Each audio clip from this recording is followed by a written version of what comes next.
Chapter 871. Among them, many of them were willing to follow them because of the hope in their hearts. Once they rescued Suda Khan, they would make a great contribution and obtain countless benefits. But now, knowing that Suda Khan was dead, and more importantly, Sahaba, who had the upper hand, could decide their life and death. If they continued to fight, why would they die? At least half of the 7,000 cavalrymen were persuaded by Sahaba. When Narizong saw this change, he sighed. If this was really the case, not to mention threatening Sahaba, it was hard to say if they could even escape. In contrast, Tuaya's expression was normal.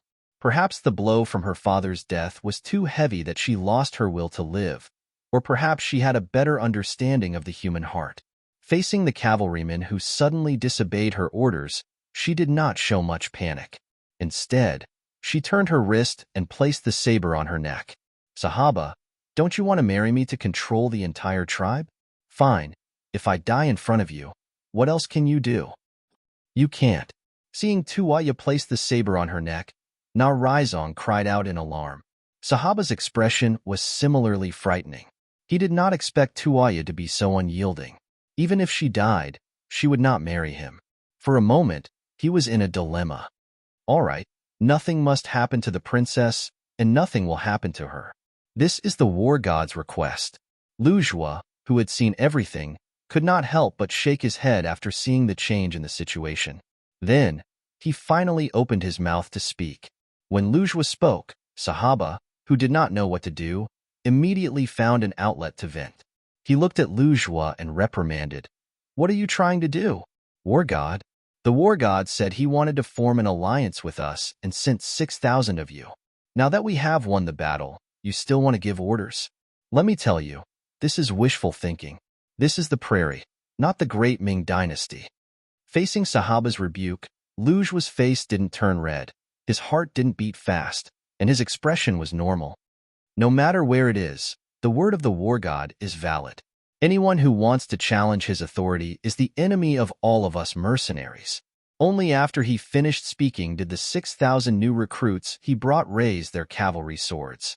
It was as if they were going to fight to the death with whoever dared to step forward. Compared to the cavalry brought by Tuya, the movements of the 6,000 mercenary recruits were uniform, and their thoughts were also highly unified. This scene made Narizong extremely envious.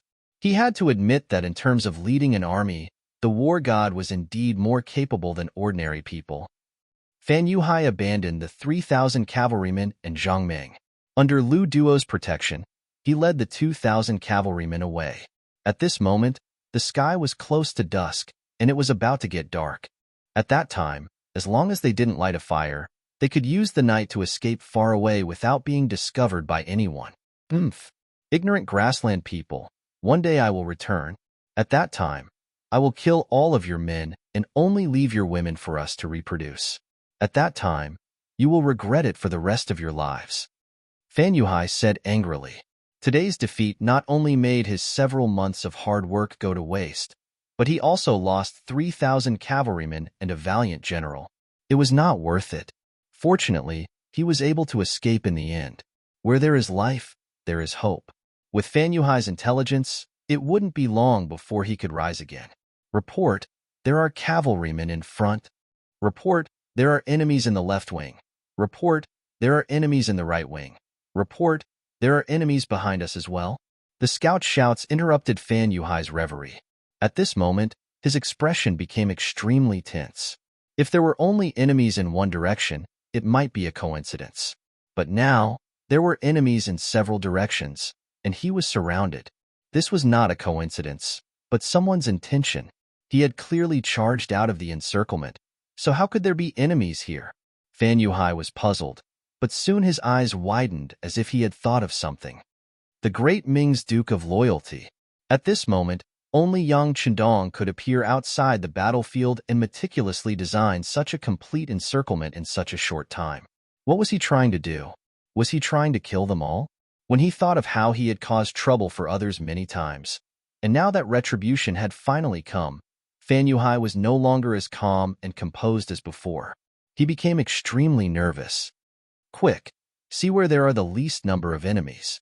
We have to rush out as soon as possible. He still had 2,000 cavalrymen under him, and this was where his confidence came from. As long as they rushed out in time, they could definitely kill their way out. Once they escaped, the vast grassland would be like birds flying in the sky. The scouts were faced with questions, but they could not answer. They were too far away and could only see the shadows of the cavalrymen. As for which direction had the least number of enemies, they really did not know. After glaring angrily at the scouts, Fan Yuhai quickly made a decision to head west. That was the deepest part of the grassland, and it was also the most likely place to avoid all enemies. Once the direction was confirmed, he immediately gave the order, and the 2,000 cavalrymen followed him to the west. Several li away, the direction of Fan Yuhai's army was quickly confirmed and reported to Yang Chenong. They're heading west? Immediately send a light cavalry regiment to chase after them and stick to them. Commander Xiaofeng, everything depends on your ferocious tiger regiment. Come, give each of them 2 war horses.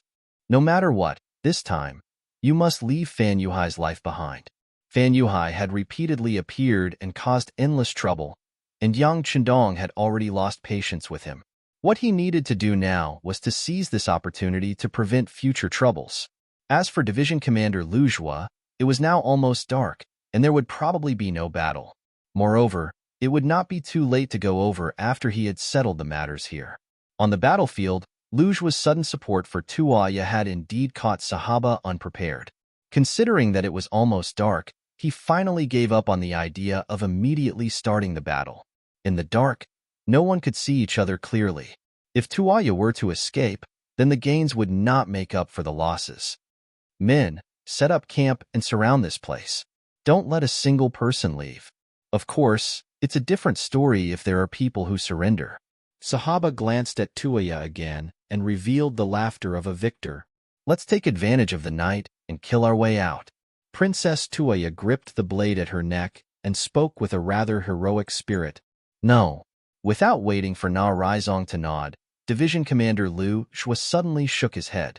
Although he did not know why the 6th young master had yet to appear with his army, he firmly believed that he would not be abandoned. He only needed to wait a little longer. Once the army arrived, all dangers would be resolved. Why? Tuaya asked with a face full of dissatisfaction. Let's wait a little longer. The war god's army is already not far from here. The princess can't bear to see the 3,000 brothers following you die, right? Lu Zhua knew that it was useless to say more, so he used the cavalry brothers who were still willing to stay behind as a guarantee. Of the 7,000 cavalry soldiers who were still alive, more than half had already been persuaded by Sahaba and left with him. However, there were still 3,000 brothers who stayed behind. Just based on this, the burden on Tuaya's shoulders was still very heavy. How about we wait a little longer? Na Raizong suggested after muttering to himself for a while. He was not afraid of death. Since he chose to stay behind, he had already disregarded life and death. However, he did not want to die so muddle-headedly like this. If that happened, even if he went to see Su De Khan, he would not have the face to explain himself. Na Raizong relented. Tuaya nodded after a moment of hesitation. All right, then let's wait a night. If Sahaba uses force, I will not give him any chance even if I have to commit suicide. The princess's unyielding character is admirable. Lu Zhua cupped his fists and replied. Then, he arranged for the soldiers to light up a bonfire. This would not only provide warmth in the night, but also illuminate the surroundings to prevent a night attack. Lu Zhua's every move was very careful. Sahaba did not mind. He still had many things to do. He had recruited 20,000 people in one go. What he needed to do now was to pacify the hearts of these people. Once this matter was settled, when dawn came, he would be able to command these 40,000 men to launch an attack. At that time, the entire Mongol tribe of the Gobi Desert would only respect him. Everyone had their own wishful thinking, and the cavalry formation that had been fighting for the whole day became quiet. Both sides were intentionally restraining themselves, waiting for the arrival of dawn. On the grassland less than 100 li away, at this moment, Fan Yuhai was surrounded by the mercenary cavalry. The speed of the light cavalry was very fast. After figuring out the direction of their escape, they quickly caught up. Relying on the advantage of speed, they quickly entangled Fan Yuhai's troops. The sound of arrows piercing through the air could be heard constantly, greatly slowing down the speed of their advance. Helpless, Fan Yuhai could only divide his troops again.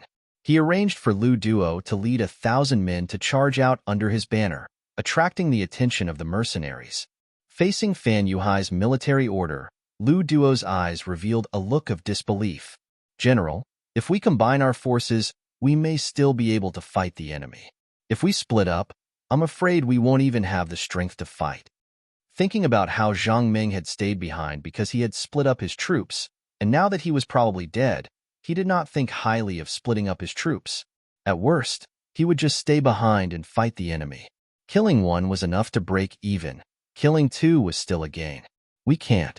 If we split up, there is still a chance. If we combine our forces, there will be no chance at all. Lu Duo, are you not going to listen to this general's orders? Didn't you say that your life is mine? Even if you die, you will ensure my safety?" At this moment, Fan Yuhai finally revealed his true nature. Chapter 872. Okay, I'll split up. Lu Duo knew that from this moment on, his friendship with Fan Yuhai was completely broken. It was only now that he realized how selfish the person he followed was. He had always been a chess piece in the other person's eyes. Just like that, the 2,000 cavalry were split into two groups. Lu Duo took his people and left under his banner. It did attract a portion of the pursuers, but there were still people chasing after him. Clearly, the strategy of splitting up the troops was just like what Lu Duo said. It was not practical. At least, it was not practical when facing Yang Chenong. Fan Yuhai knew that the biggest crisis of his life was coming. He kept trying to split up 300 men to block the light cavalry regiment's pursuit, while thinking of a way to escape into the distance. However, the light cavalry regiment's advantage was that they were fast. It was not something that could be easily shaken off. Ma Xiangshan's light cavalry regiment did not have the intention to fight Fan Yuhai's troops head-on. They just followed from a distance and attacked with bows and arrows. Once they found that the enemy had split up, they would immediately send people to encircle and annihilate them. This kind of divide-and-conquer tactic was very troublesome. The more they split up, the more they would lose. It didn't take long for the 300 cavalry soldiers to be annihilated by the mercenary light cavalry regiment. When they caught up again, Fan Yuhai didn't dare to split his forces. He only rushed towards the west, hoping to find some favorable terrain that could allow him to escape. A person's luck could not be so good forever. Fan Yuhai, who had escaped many times, finally encountered a hard rock. In the early hours of the morning, a large army blocked his path. It was the fierce Tiger Regiment that came here in a roundabout way on Yang Chendong's orders. Commander Xiaofeng had been waiting here for a long time. Finally, the target appeared. Ever since he came to the grasslands, Xiaofeng had yet to show his skills. This time, he held back all his strength. With a loud shout, 1,000 guns fired. The bullets drew a red line across the night sky. Fan Yuhai's troops that were coming from the front were immediately hit hard. Even Fan Yuhai, who was running at the very front, did not fare well. A bullet coincidentally hit his mount, throwing him off his warhorse. Blow the charge horn. Although he couldn't see the situation in front of him clearly due to the distance and the darkness, there was no doubt that the bullet had severely injured the enemy. Immediately, Xiaofeng gave the order to charge. The 3,200 men of the ferocious Tiger Regiment moved out and arrived at the battlefield very quickly. Another round of gunfire rang out, but the enemy cavalry who refused to submit were all killed. Only about 400 of them were left, either injured or scared out of their wits. They knelt on the ground and surrendered. Capture them all. Let's see if Fan Yuhai is dead or not. Xiaofeng commanded the soldiers to quickly enter the battlefield with torches in hand, beginning to clean up the situation. He's here. Fan Yuhai fainted from the fall. Some of the faster warriors found Fan Yuhai, who had fallen off from his horse, lying on the ground weakly. The cunning Fan Yuhai was cunning. The warhorse that was traveling at high speed suddenly fell down, causing him, who was on the back of the horse, to be seriously injured. Haha, good. Let's capture him and bring him away. Xiaofeng's face lit up with joy as he finally caught Fan Yuhai. At this time, the light cavalry regiment also rushed over. While Ma Xiangshan went forward to check the situation, he reported to Xiao Feng the situation of the other enemy cavalry. That Lu Duo's luck isn't too good. He met the heavy cavalry regiment. Hee, this time he'll be in trouble. Oh, that's really bad luck. When Xiao Feng heard that the heavy cavalry regiment had moved out, and they just happened to meet Lu Duo, he immediately gave up on the idea of going to support them. In the new army, if the heavy cavalry regiment said they were first in terms of cavalry combat ability, naturally no one would dare to say they were second. The situation over there was basically stable. Just as the two regiment commanders expected, Lu Duo was quickly killed when he met the heavy cavalry regiment. This was not to say that he was incompetent. It was just that the combat strength of the heavy cavalry regiment was too ferocious. Their heavy equipment was almost impenetrable, and their 3-meter-long broadswords were like Buddha killing Buddha. In just 3 rounds, more than half of the 1,000 cavalrymen were lost. As the main general, Lu Duo was even beaten off his horse under the joint attack of 4 heavy cavalrymen and became a captive. At this point, the escaping Fan Yuhai's troops were all killed and captured. The situation was set. 4 hours later, the army gathered beside Yang Chendong. Looking at the sky that was about to brighten, the 6th young master said, "There's still a big battle waiting for us brothers. Everyone, work hard. Haha, as long as there's a battle to fight, even if we don't sleep for a few days, it's not a problem." Tiger's mane laughed out loud. His words immediately attracted many voices of agreement, following which, the main force of the new army and the fierce Tiger Regiment all gathered together and rushed towards the main battlefield. On the horizon, a red sun slowly rose. After a busy night, the harvest was not small. After talking to countless surrendered generals, Sahaba also walked out of the main tent. At this moment, he was very satisfied and had great ambitions for the future. In a single night, most of the surrendered generals recognized him as the future Khan of the Northeast Mongolian tribe. Although there were some people who were reserved and waiting for the best offer, they still didn't express their opinions. However, Sahaba was extremely confident. As long as he eliminated the mercenaries and Nari Song's troops today and married Princess Tuaya, it would be equivalent to having a righteous identity. At that time, no one would be able to stop him from ascending to the position of Khan. Pass down the order. Light a fire and cook. Let the brothers eat their fill first, then we can kill. Ha ha ha. Sahaba, who was in a good mood, laughed loudly. He had the appearance of an unparalleled hero. The army began to cook. The fragrance of the dishes filled the air. There were even people who drank wine in advance to celebrate. It was extraordinarily lively. In comparison, Tuaya, Luzhua, and Nari Song, who were surrounded in the center, became much quieter. Being surrounded in the center, there was no way for them to use their cooking utensils. They could only eat the dry rations they brought with them. This made the expressions of the remaining 3,000 Mongolian cavalrymen not look very good. However, the new recruits who were also eating dry rations did not show any signs of falling morale. They silently gnawed on their dry rations and looked at the enemy cavalry around them. Perhaps they knew that it wouldn't be long before the 6th young master appeared with the main force. At that time, it would be time for them to hold their heads high. At that time, even if they ate large pieces of meat and drank large bowls of wine, it wouldn't be a problem. Tuaya was also eating in small bites. Her gaze constantly moved between the two armies. Nari Song, who was at the side, moved in front of her. "Princess, the war god is indeed good at leading troops. Look, their soldiers' morale is not affected in the slightest by the environment. It is truly amazing. It is very amazing." Tuaya sighed from the bottom of her heart. That war god was the person she admired for a long time. Unfortunately, fate made fools of people. Everyone became enemies, and it would be difficult for them to become friends. As if he wanted to use this method to affect the morale of Tuaya's army, Sahaba was not in a hurry to attack. His breakfast actually lasted for a full 2 hours.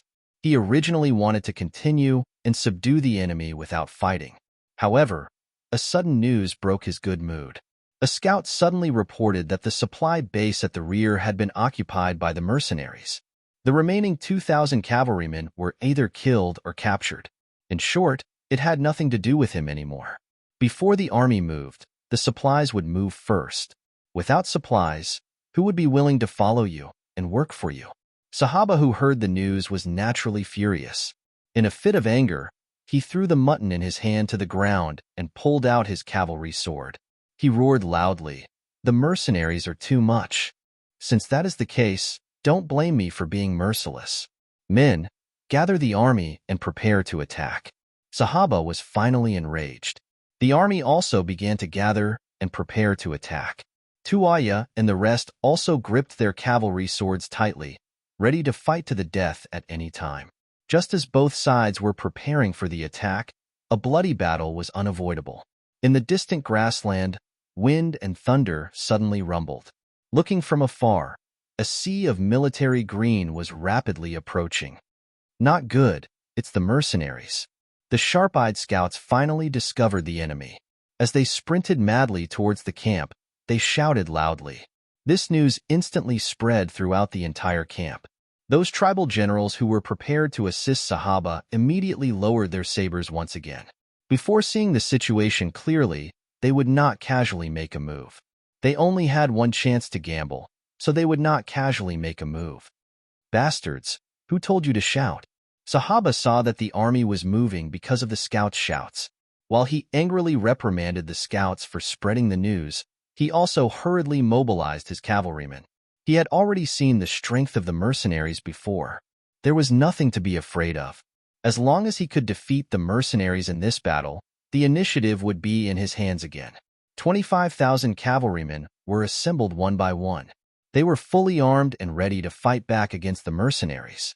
Commander Lujua, who was surrounded in the middle of the battlefield, sharply discovered an opportunity. He first looked at Tuaya and Naderasong and said, "Princess, General Naderasong, now is the time for us to fight back. While no one is paying attention to us, we will send our troops to Sahaba's central army. As long as we break the formation there, they will definitely lose." Okay. Tuaya and Naderasong both replied in unison. From a certain perspective, if it wasn't for Sahaba's coercion, Sud Khan might not have died. Just based on this point alone, they would do their best. Sahaba continuously arranged his cavalrymen in front of him. With 25,000 cavalrymen in his hand, his heroic spirit rose. Naturally, he was not afraid of the mercenaries' charge. On the contrary, he wanted to use this battle to show everyone who was the real hero of the grassland. Kill. While he was immensely pleased with himself, suddenly a wave of battle cries came from the side. Tuaya and Lujua's troops had joined forces. Close to 10,000 cavalrymen suddenly charged over. They were already less than 3 li away from Sahaba's central army. Chapter 873. Quick! Stop them! Stop them! Seeing this sudden attack, Sahaba turned pale with fright. He was only thinking about dealing with the mercenaries coming from afar and had forgotten about the 10,000 enemies that he had already regarded as meat in his bowl. Now, he could only watch as the mercenaries came closer and closer. Along the way, the cavalrymen who had surrendered to him last night actually did not stop them. Instead, they took the initiative to open up a path. They were clearly here to watch the show. Knowing that he had miscalculated, Sahaba was shocked. At the same time, he hurriedly moved the army to block Tuaya's troops. This time, he had made another bad move. Originally, the main army's cavalrymen had already been arranged. With the advantage in numbers, even if the mercenaries rushed over, it would be impossible for them to break through the defensive line in a short period of time. However, with this move, the front army's formation was thrown into chaos, giving the attacking mercenaries an opportunity to attack. The commander of the new Tatar division, Suhi, who was charging at the front, seized this opportunity and launched a continuous and fierce attack with the tip of the arrows. He had never seen such a formation before and had no experience in dealing with it. In addition, the front army was originally on the move. In the chaos, they were forced to retreat again and again. The cavalry formation formed by more than 12,000 men was thrown into chaos and even collapsed. The cavalrymen in the front began to lose. Tuaya and the others from the side also charged forward. The distance between the two sides was less than a li. Moreover, from the looks of it, no one could stop the enemy's charge. When the situation was far from good, Sahaba made an even more foolish decision. He turned around and fled. For the sake of preserving his own life, he completely disregarded the 20,000-plus soldiers and 20,000 surrendered soldiers. He turned around and left the battlefield with only a few dozen of his personal guards. With the protection of the arrow-tip formation, Division Commander Su He quickly broke through the formation and rushed to the front. He saw the scene of someone fleeing. At this moment, General Narisong's shout rang out. Sahaba has already fled. Who are the rest of you still fighting for?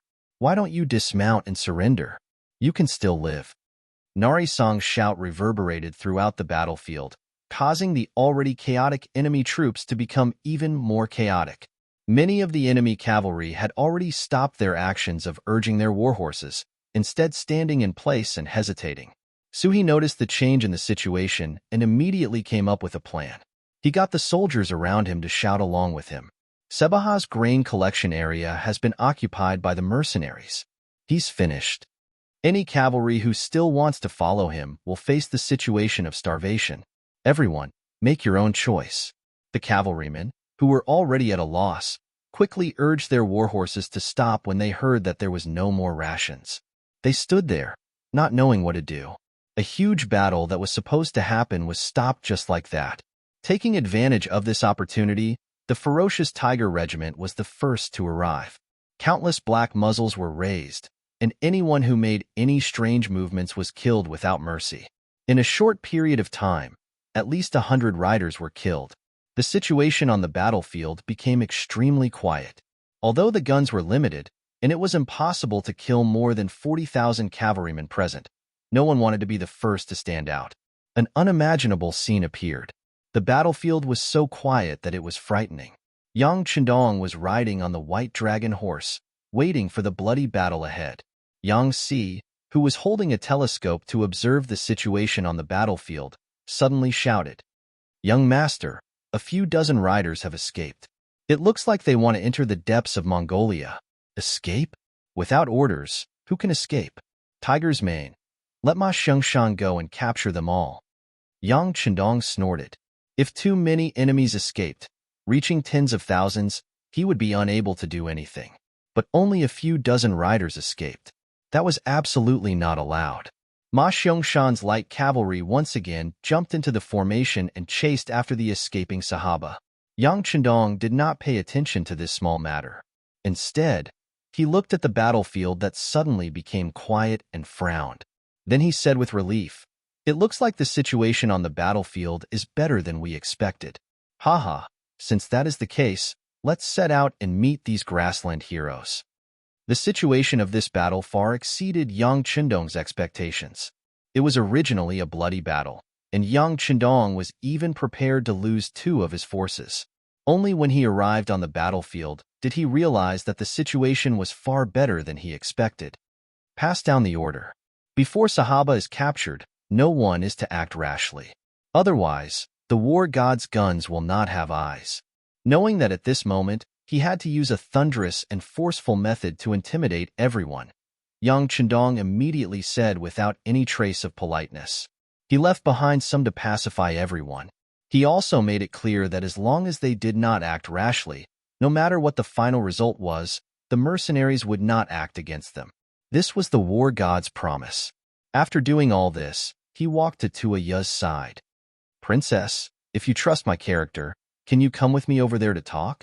Seeing Yang Chendong again, and not the person who lazily sunbathed by the stream, Tuaya's heart could be said to be filled with all sorts of emotions. "Okay, I trust the war god's character. Please lead the way." Nari Song was not at ease with the princess's safety. He brought a dozen elite soldiers to follow behind Yang Chendong and came to the new army reconnaissance camp 2 li away. There were already several large tents set up here. Seeing Yang Chendong come, Battalion Commander Ding Shan came early to greet him. "Battalion Commander Ding, bring Fan Yuhai and his brothers over," Yang Chendong said, then smiled at the shocked Tuaya and gestured for her to come over. Fan Yuhai was captured by the war god? Tuaya only came back to her senses after a long while, her face full of disbelief. "That's right, it was also my luck. He just happened to run into me when he was escaping, so I took care of him in passing. To tell the truth, Although I was enemies with Kaghan Suda before, I also respected the Kaghan's character. Even if there were casualties in a battle, it was inevitable. However, a despicable person like Fan Yuhai, who used house arrest and threats, was truly shameful. For such a despicable person, I would be more than happy to kill him.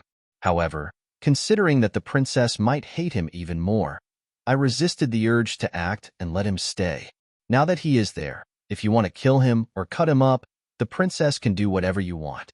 Yang Chendong spoke righteously. At this moment, his body was shining brightly, as if it could make people forget that the reason Fan Yuhai had placed Suda under house arrest was because he had sent people to behead him. Speaking of which, Yang Chendong really didn't need to feel guilty. As an enemy on the battlefield, it was always either you die or I die. Not to mention, it was basically Kaghan Suda who had provoked him several times. He had only retaliated normally and suffered a gunshot wound. That was because his skills weren't as good as Kaghan Suda, so he couldn't blame Yang Chendong. Tuaya also knew this, so in her heart, she had never blamed Yang Chendong. Now that she heard that he had brought her father's murderer to her, she immediately bowed and said gratefully, "Thank you, war god. Since that's the case, I want to kill this person. Can I?" Of course, I just said, if you want to kill or cut him up, please do so. Yang Chendong nodded without hesitation. For someone like Fan Yuhai, even if Tuaya didn't kill him, he would still kill him. Since that was the case, who did it? What did it matter? Under everyone's gaze, the tied-up Fan Yuhai was brought in front of Tuaya. Because he had fallen off the back of the horse, his face was covered in dirt, and there was a bloody scratch on his face. When people looked at him, he no longer had the appearance of being able to predict everything. Instead, he appeared to be in a very sorry state. Fan Yuhai, who was brought out by two mercenaries, raised his head and saw Tuaya walking towards him with a curved horse. His usually calm face finally revealed a look of fear. He, who had been silent all this time, finally shouted at this moment, "Duke of Loyalty, you can't do this to me. I'm very smart, and you know my ability. How about this? Let me go, and I'll be willing to serve you forever." From the moment he was captured until now, Fan Yuhai had been very calm. It was all because he was confident in his ability. Just like when he appeared in front of Kaghan Suda knew that he was ambitious, but still put him in an important position. In the end, this was the personality of the strong. They always believed that they could control everything, that they were the most powerful people in the world, that there was nothing they couldn't solve.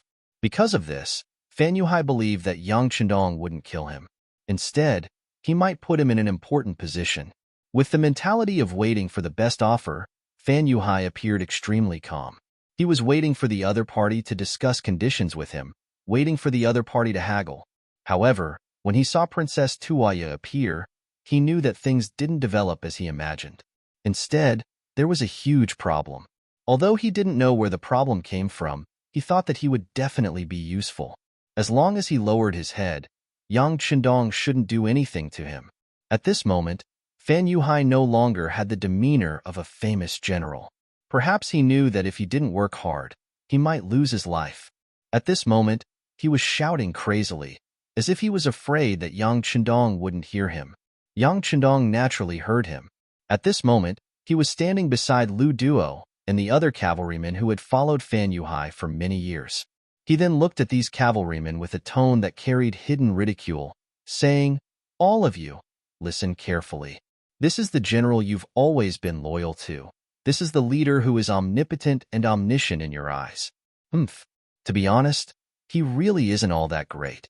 At the very least, when facing death, his performance isn't even as good as some soldiers with unyielding characters." Yang Chendong shook his head. At this moment, he was extremely disappointed in Fan Yuhai. Not long ago, he had still treated this person as a dish. However, everything that happened now proved that he had indeed overestimated this opponent. At the very least, when facing death, Fan Yuhai didn't display the backbone that he should have. So what if this kind of person was capable? There would still be a day when he would betray him out of fear of death. Chapter 874. Duke of Loyalty, you won't kill our general, right? Are you just testing him? Lu Duo, who was tightly tied up, struggled to get up. Even though there were two mercenaries who wanted to hold him down, he still managed to break free from their obstruction and jumped toward Yang Chendong while shouting, "I know you.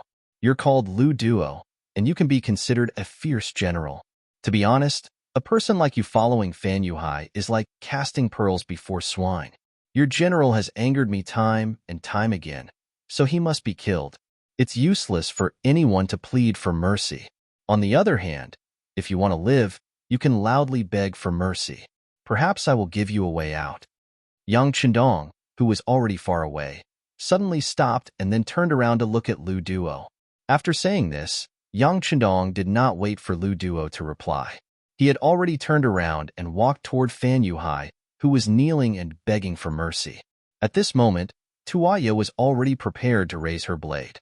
However, she felt that someone was walking toward her from behind. She habitually turned around, and when she saw who it was, she frowned and asked, "What? Were God, are you going back on your words? What a joke. I already said that you can punish this person however you want. Even if you let him go now, I won't say no. You can do whatever you want." Yang Chendong shook his head and then walked past the kneeling Fan Yuhai. This person was indeed capable, but unfortunately, his character was too bad. Moreover, he was born with a rebellious nature. He would definitely not put this kind of person in an important position. Yang Chendong walked away. Behind her was still Fan Yuhai's horse shouting. However, it quickly quieted down. Tuaya raised her blade and a large head flew into the air, ending the life of the so-called Jiaoji Kingdom's famous general. Fan Yuhai was killed just like that. Tuaya was finally no longer nervous. She squatted on the ground and cried bitterly. It was still Yang Chendong who walked over and handed over his handkerchief. "Wipe it. The dead cannot be brought back to life. If Sudakan's spirit is still alive after his death, he should be very gratified now." He took the handkerchief from Yang Chendong. Tuaya's cries became even louder. Yang Chendong didn't try to persuade her. This should be the last chance for a daughter to vent. Sometimes, crying was better than holding it in. She cried for another quarter of an hour. When Tuaya's eyes were swollen, she stood up with the help of General Narisong. Then, the general's voice sounded by her ear. "Princess, the Khan's vengeance has been avenged. Sahaba has also been defeated. The situation in the grasslands is gradually becoming clearer. I wonder if you have any thoughts." Then the general must have something to say. "I'm listening." Tuaya, who had gradually regained her calmness, seemed to have matured a lot in that instant. Na Rizong began to stutter when he was asked this question. "General Na, you are the person I trust the most now. If there's anything you want to say, just say it. Even if you say something wrong, I won't blame you because I know that you must have my best interests in mind." Tuaya said in a comforting manner. Baoyin had died in battle. Only Na Rizong had been by her side. Even when faced with Sahaba's threat, he didn't take a step back. This kind of person was still worthy of her trust. Na Rizong seemed to be moved by these words. He nodded heavily. "Princess, since this is the case, I will speak the truth. I think you should think about your own future. The Khan is dead. If his spirit is in heaven, what he wants most is for the princess to live a happy life. He hopes that there won't be any more wars in the Mongolian grassland in the north of the desert. Right now, there's such an opportunity. We should seize it." "Seize it?" Then the general can just say it. Tuaya is waiting to be taught. A girl will eventually have to get married. Why don't the princess marry the Duke of Loyalty? With his protection, the war in the Gobi Desert will definitely end quickly. Only in this way can we win a big development. I still remember that the princess was very envious of the people of the grasslands in the beginner city a few days ago. Now is the opportunity. Na Rizong simply said everything. As a person who was highly valued by the Khan, and as a person who had received great kindness from the Khan, he felt that he had to say these words. This was the true repayment of the Khan's kindness. Wait, Tuaya didn't expect Na Rizong to say such words. For a moment, her mind wasn't clear enough. Then the general, what do you mean? Why must I marry the Duke of Loyalty? From the bottom of her heart, Tuaya didn't dislike Yang Chendong. Even if they were enemies, it was also because of the situation at that time. Not only that, She also liked Yang Chendong in her heart. However, because of her identity, she had been suppressing this feeling in the bottom of her heart. Now that Na Raizong suddenly pointed it out and even promised to be righteous, she didn't understand why it would be beneficial to the entire Gobi Desert once she followed the war god.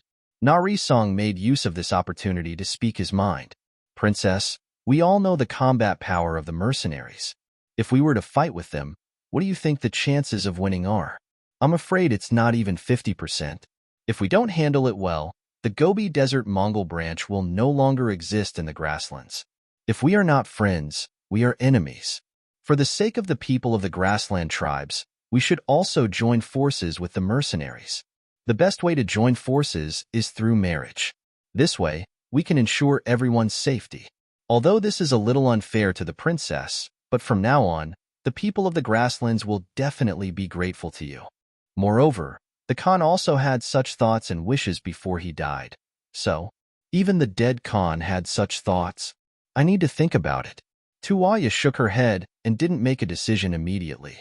Although the girls of the grasslands were more straightforward, they would still blush when it came to their own marriage. Tuwaya didn't reject at the first moment, which gave Na Raizong hope. Okay, since that's the case, I'll go and talk to the war god. Princess, please wait for the good news. After saying this, Na Raizong strode away. Looking at his leaving footsteps, Tuwaya wanted to ask him to stop. However, she didn't know why she opened her mouth several times, but some words just couldn't come out. Yang Chendong had already walked into the main tent. He was waiting for Tuwaya to thank him, and at the same time, he wanted to tell her about the situation in the grasslands. Since the mercenaries were here and there was such an opportunity, it would be a great loss if he didn't get some benefits. According to his idea, this time, he had to reach an agreement with Tuwaya. In the future, the mercenaries would own the area east of the Inma River, and they wouldn't be allowed to cross the border.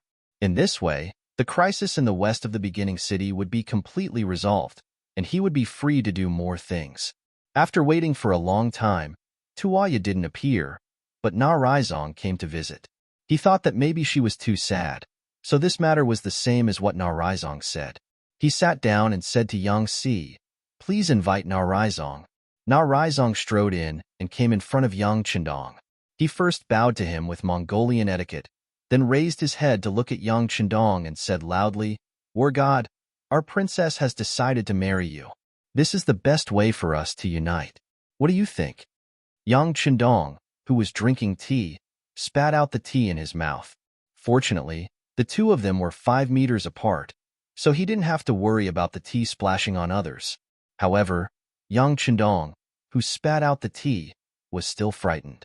He ignored his gaffe and asked, "General Na, what did you say just now? Can you say it again?"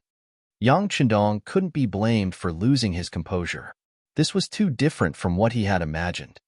"War god, I said that in order for us to unite better, if you can marry our princess, many people will be happy to see it. What do you think?" Na Raizong didn't show any anger because of Yang Chendong's loss of composure. On the contrary, he was very happy. Just from this behavior alone, this war god did not have any malicious intentions towards the princess, unlike the dead Fan Yuhai and the escaped Sahaba who both wanted to take the princess for themselves and make use of her.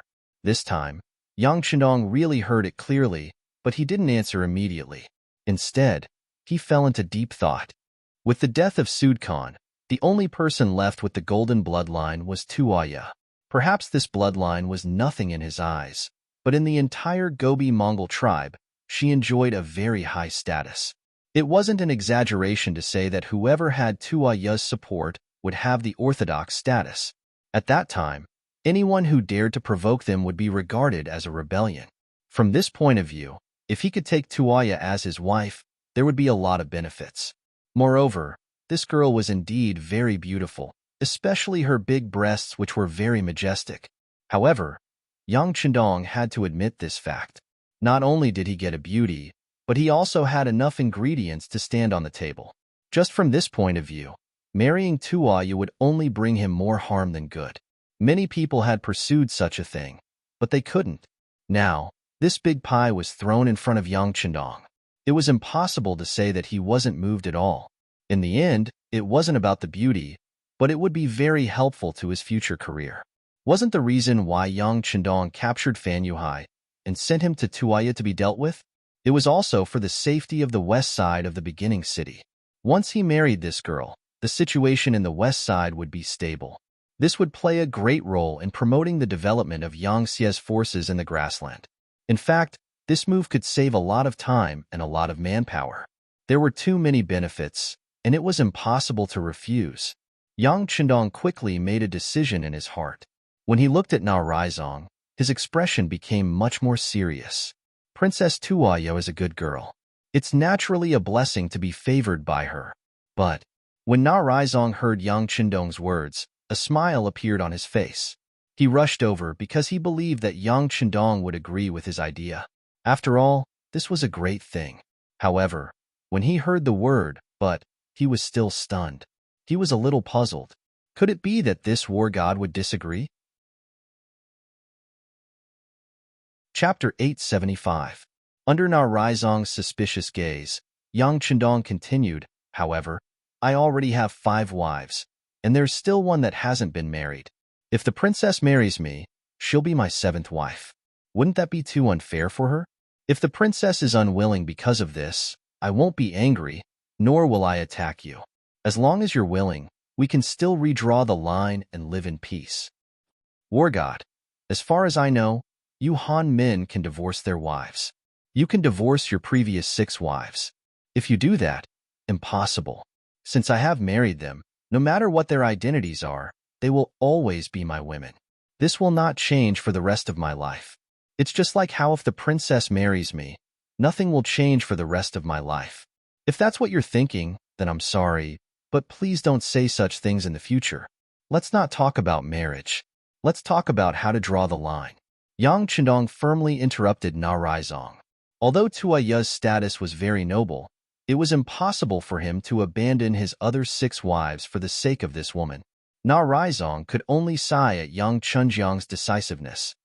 All right, I'll tell the princess your intentions. As for what to do, please give us some time. All right, but please be quick. We've surrounded 40,000 soldiers, and they're waiting for us to give them an explanation. Although Yang Chendong knew that marriage was a serious matter, it wasn't a child's play. It needed time to consider, but the current conditions obviously didn't allow it. The mercenaries' prestige could suppress those people for a while, but no one knew what unforeseen events would happen after a long time. War God, don't worry. I'll give you an answer after discussing it with the princess. Na Raizong also understood the situation and nodded before leaving the tent. Outside the tent, Tuaya's hands were tightly clenched together. She looked like an ordinary girl who had been frightened and was waiting for news. Although she knew that if she married the war god, Yang Chendong would benefit greatly and wouldn't be rejected, she still couldn't be at ease before she received a definite answer. After a moment of nervousness, she finally heard footsteps behind her. Her face turned even redder. Princess, the situation has changed. Na Raizong appeared behind Tuaya. He didn't immediately congratulate her. Instead, he suddenly said such a sentence. What's going on? Tuaya ignored her feminine modesty and turned to ask, could it be that the war god didn't like her? Or did he never intend to keep the Mongols from the Gobi Desert and wanted to exterminate them? Facing the question, Na Raizong truthfully recounted what had happened in the big tent just now. When Tuaya heard that Yang Chendong had 6 wives and that she was only the 7th, her expression turned ugly. Na Raizong saw all the changes on Tuaya's face and concluded that the princess still liked the war god. Since that was the case, he coughed lightly to attract her attention and said, Princess, in my opinion, this is a good thing. This proves that the war god values relationships. Oh, what do you mean? Tuaya asked in confusion. Princess, think about it. With your status, if you say that you want to get married, who knows how many men will break their heads? When that time comes, even if they have a wife, I'm afraid that they will abandon her without hesitation. But is this kind of love reliable? If they can abandon other women for you, who knows if they won't do the same thing in the future? The war god knows this, but he still said the truth and didn't back down. Doesn't this mean that if you marry him, you won't have to worry about any accidents in this life? Isn't that a good thing? Na Raizong explained with a straight face. You can say that? Tuoya was shocked. Of course you can say that. In fact, with the war god's fame, whether it's on the grasslands or in the prosperous Great Ming dynasty, there should be countless women who want to marry him. But until now, he only has 6 wives. This shows that he has never been blind when it comes to choosing women. Now that he's telling us this in advance, it proves that he's magnanimous and honest. How can a man like this not be reliable? Not to mention, if he wanted to, how many women wouldn't he have? Why is there a need to restrain yourself like this? Na Raizong was still talking non-stop, and Tuoya's thoughts were also changed because of these words. It was as if the image of a perfect man had appeared in front of her. If she gave up because of this, it would definitely be the biggest mistake in her life. All right, I'll go see him. I want to have a chat with him. Tuoya finally made a decision. She didn't care about how many wives Yang Chendong had. She cared more about whether this man cared about her or not. Tuoya and Na Raizong arrived outside the tent together. Yang Si had been waiting for them and directly led them into the tent. At this moment, Yang Chenong was also sitting precariously, but for some reason, he was more nervous than usual.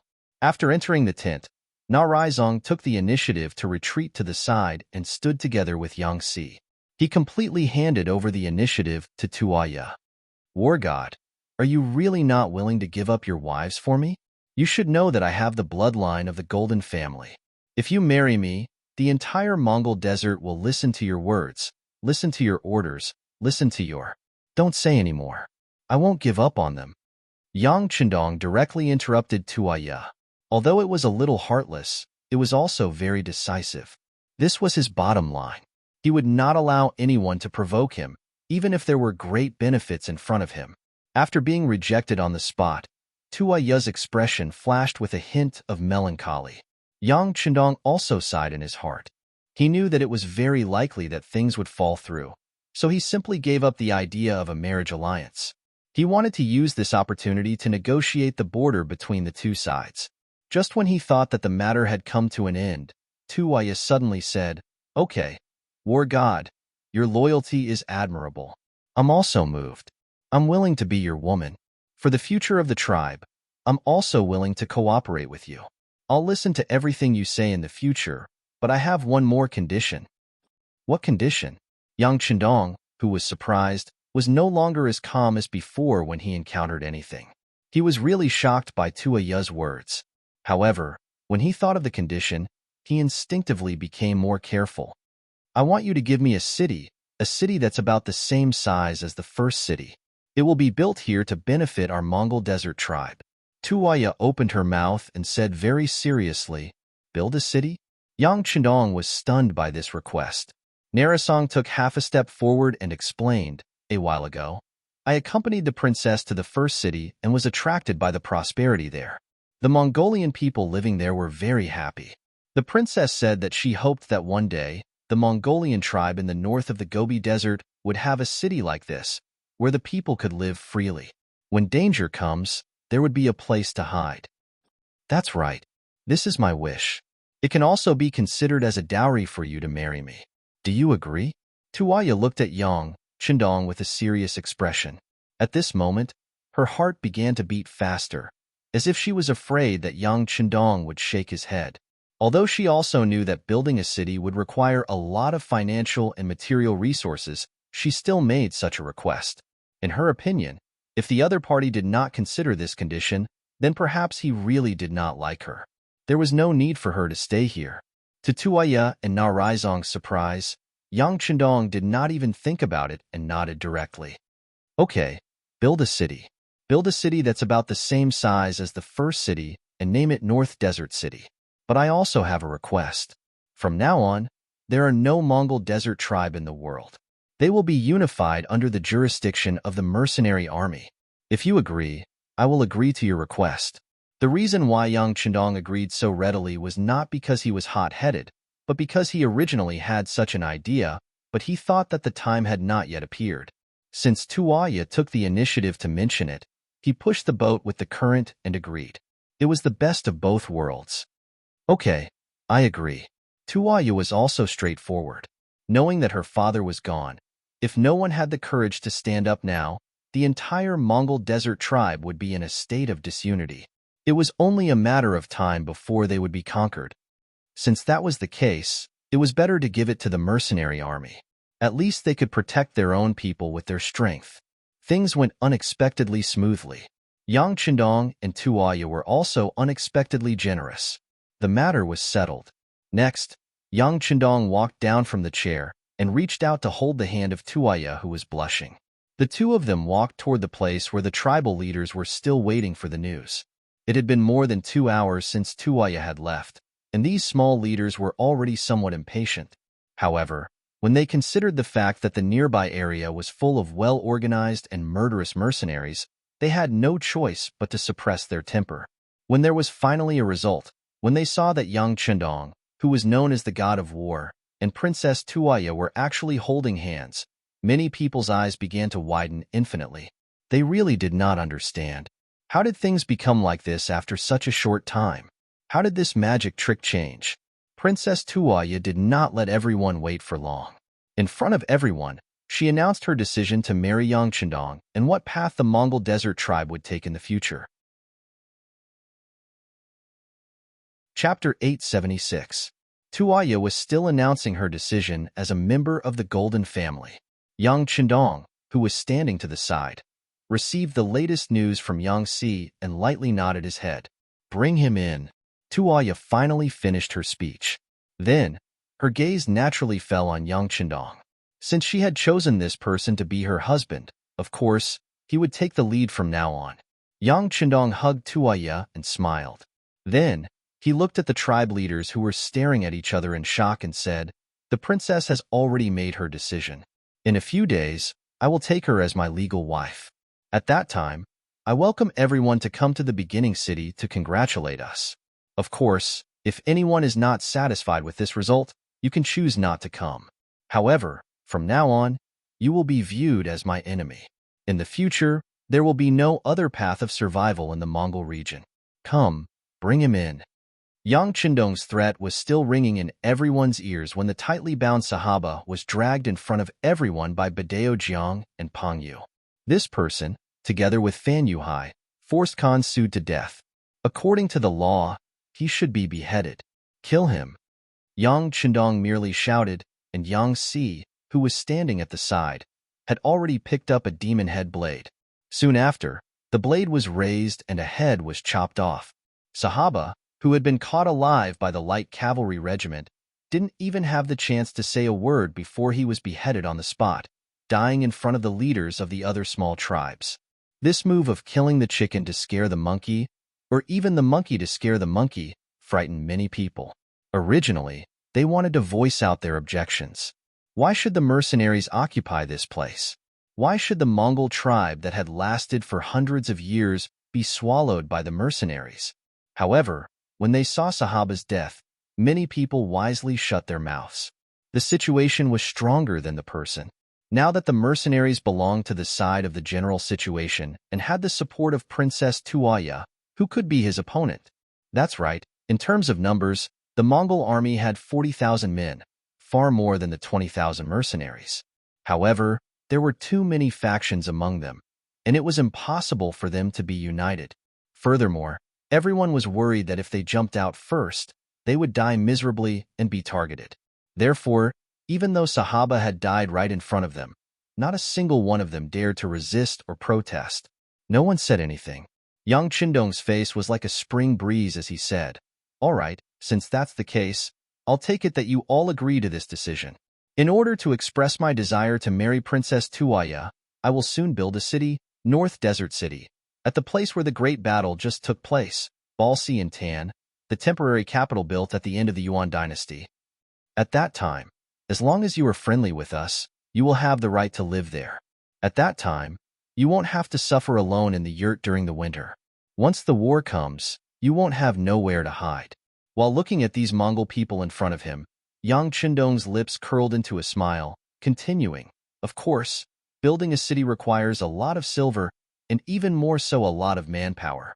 Initial estimates suggest that the mercenaries will invest 15 million taels of silver, and the manpower needed will be close to 1 million people. If anyone wishes to work and earn money, Feel free to come and sign up. Naturally, the small tribes that are friendly with us will take priority. Hong, the originally silent crowd, because of Yang Qindong's words, completely became noisy. Investing 15 million taels of silver, and the manpower needed would be around 1 million people. This was a real benefit. Apart from herding livestock, they also fought. Wasn't the reason for fighting over territory and resources? Now, the opportunity to earn money and change their lives was right in front of them. Not only that, they didn't have to risk their lives on the battlefield. Who wouldn't like such a good thing, and who would dare to reject it? Perhaps some small leader's brain was really muddled. If he rejected it, when he returned to his tribe, he would be drowned in saliva. Enemies weren't eternal, and neither were friends. Only benefits were eternal. At this moment, Yang Qindong's words were effective.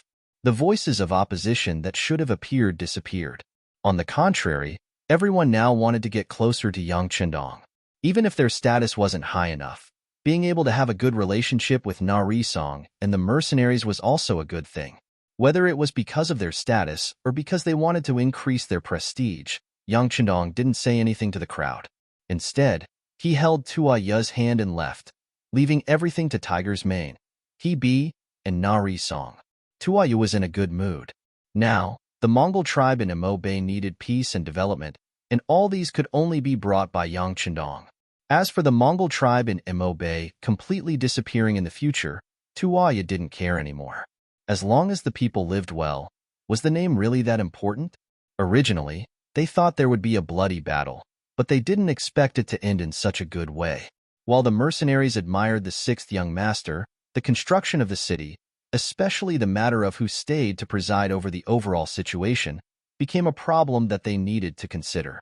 Once they decided to stay here to build Imo Bay City, there was no doubt that they wouldn't be qualified to participate in the war for a short time. This was a very uncomfortable thing for the brave warriors. Therefore, when Tiger's Mane and Hebe talked to the senior officers, no one was willing to take the initiative to take this task. For this matter, that night, Tiger's Mane and Hebe had to disturb Yang Qindong, and Tua Ya could only reluctantly leave the main tent. The knot in her heart was finally untied. From the moment Tua Ya made the decision, she regarded herself as Yang Qindong's seventh wife. Of course, there was the necessary restraint. Before the marriage, she wouldn't be too close to Yang Qindong, but it was always a good thing to stay a little longer. In the big tent, there were only 4 people left: Yang Qindong, Yang Si, Tiger's Mane, and Hebe. He casually pointed to the chairs in front of him. "You've all been tired for a day, sit down." After thanking him, Tiger's Mane and Hebe sat down separately. Only Yang Si didn't. Instead, he poured tea for everyone. He was very clear about his position. He was a servant of the Yang family, now, in the future, and forever. As long as the master was here, he didn't have the qualification to sit down. How is it? Those people are still honest, right? Taking the steaming hot tea from Yang Si, Yang Qindong asked with a smile. Honest? They can't be any more honest. With such great benefits in front of them, how could they not be honest? Tiger's Mane chuckled. Well, it turns out that benefits always come first. This is far more powerful than any powerful force. Of course, wealth also needs enough strength to protect it. By the way, who will stay here next? Have the 2 of you decided? Yang Qindong chuckled. This was originally within his expectations. With such great benefits, if anyone still objected, then they really had to be kicked in the head by a donkey. At the mention of this issue, the smiles on Tiger's Mane and Hebe's faces disappeared. They had come precisely for this matter. According to the 6th young master's intention, the people who stayed here to build the city would definitely be selected from the first army. Who would be selected and who would not be selected, and whether the selected people would agree or not, this was very troublesome. Although it was the duty of a soldier to obey orders, if the order was directly given without considering the individual's wishes, then the task would not be completed very well. When the time came and it really delayed the important matter, then it would be their fault. Young master, regarding the selection of people, the deputy commander and I separately talked to the 3 division commanders, but it seems that they don't want to stay. Tiger's Mane knew that he had to speak at this time. Although saying this would more or less make them seem incompetent, but the truth still had to be told. Oh, there is such a thing. Yang Chendong frowned. He could understand the thoughts of the 3 division commanders. They all wanted to make a contribution and stay in North Desert City. Obviously, this wish was not easy to achieve. Yang Si, go and find the 3 division commanders. Although Yang Chendong could make the decision, he still wanted to see the 3 division commanders before making a decision. Yang Si agreed and left. Yang Chendong looked at Tiger's mane and Hebe and said, "This is actually not a bad thing. It proves that the officers all want to make a contribution on the battlefield. This is a manifestation of high morale." Yes, yes. Tiger's mane and Hebe nodded repeatedly in agreement. After a while, the Independent Division Commander Xian Honghai, the Tatar Division Commander Su He, and the Recruit Division Commander Lu Zhua all came to the main tent. The 3 of them did not have a seat, so they just stood in front of Yang Chendong. The 3 of them stood there with different expressions. Xian Honghai had a conflicted expression. Su He had a straight face and looked up, ignoring everyone's gaze. Even when Yang Chendong's gaze fell on him, he still did not move. Lu Zhua's gaze was somewhat evasive, not daring to look directly at Yang Chendong. Clearly, the 3 of them all knew what they were going to talk about this time. Speaking of which, staying here to build North Desert City was a huge task. At the very least, it was not an ordinary identity that could suppress the situation. In the entire new army, other than the commander and deputy commander, they could only choose from these 3 division commanders. Yang Chendong's gaze carefully wandered over the 3 of them. Then he nodded and said, "I think you all know why I, the young master, called you here. Then let's not beat around the bush. One of you 3 needs to stay here to be responsible for the safety of North Desert City. Which one of you is willing to take on this responsibility?" The words were asked by Yang Chendong. No matter how unwilling the 3 of them were in their hearts, they had to answer at this moment. The Tatar Division Commander Su He was the first to speak. "Sixth Young Master, I do not want to stay. I am more willing to go to war with the 6th Young Master." Chapter 877. It was very straightforward and decisive. It could be seen that Su He had made up her mind.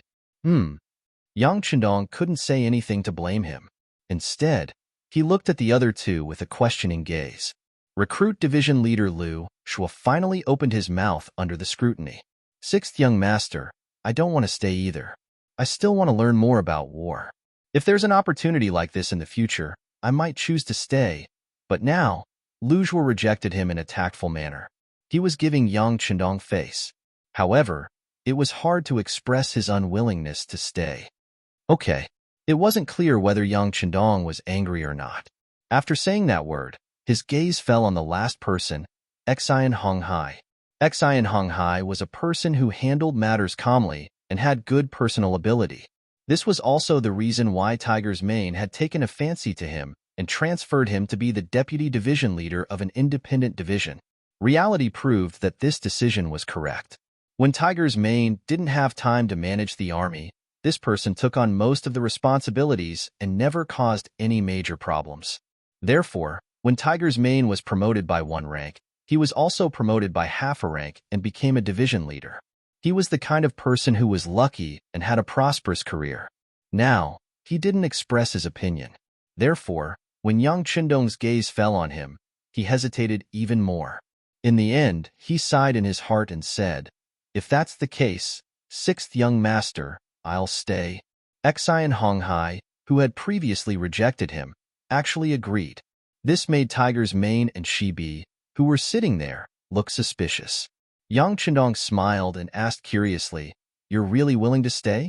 Don't you know that if you stay here, there won't be any major battles in the short term? You won't have a chance to perform on the battlefield." "Hee, I know. However, I got this position because I got it easy. This time, I have a chance to stabilize myself. Maybe I can use this opportunity to train my soldiers." Xian Honghai had a smile on his face, but there was a hint of bitterness in his laughter. There was nothing he could do about it. Su He and Lu Zhua had already expressed their opinions.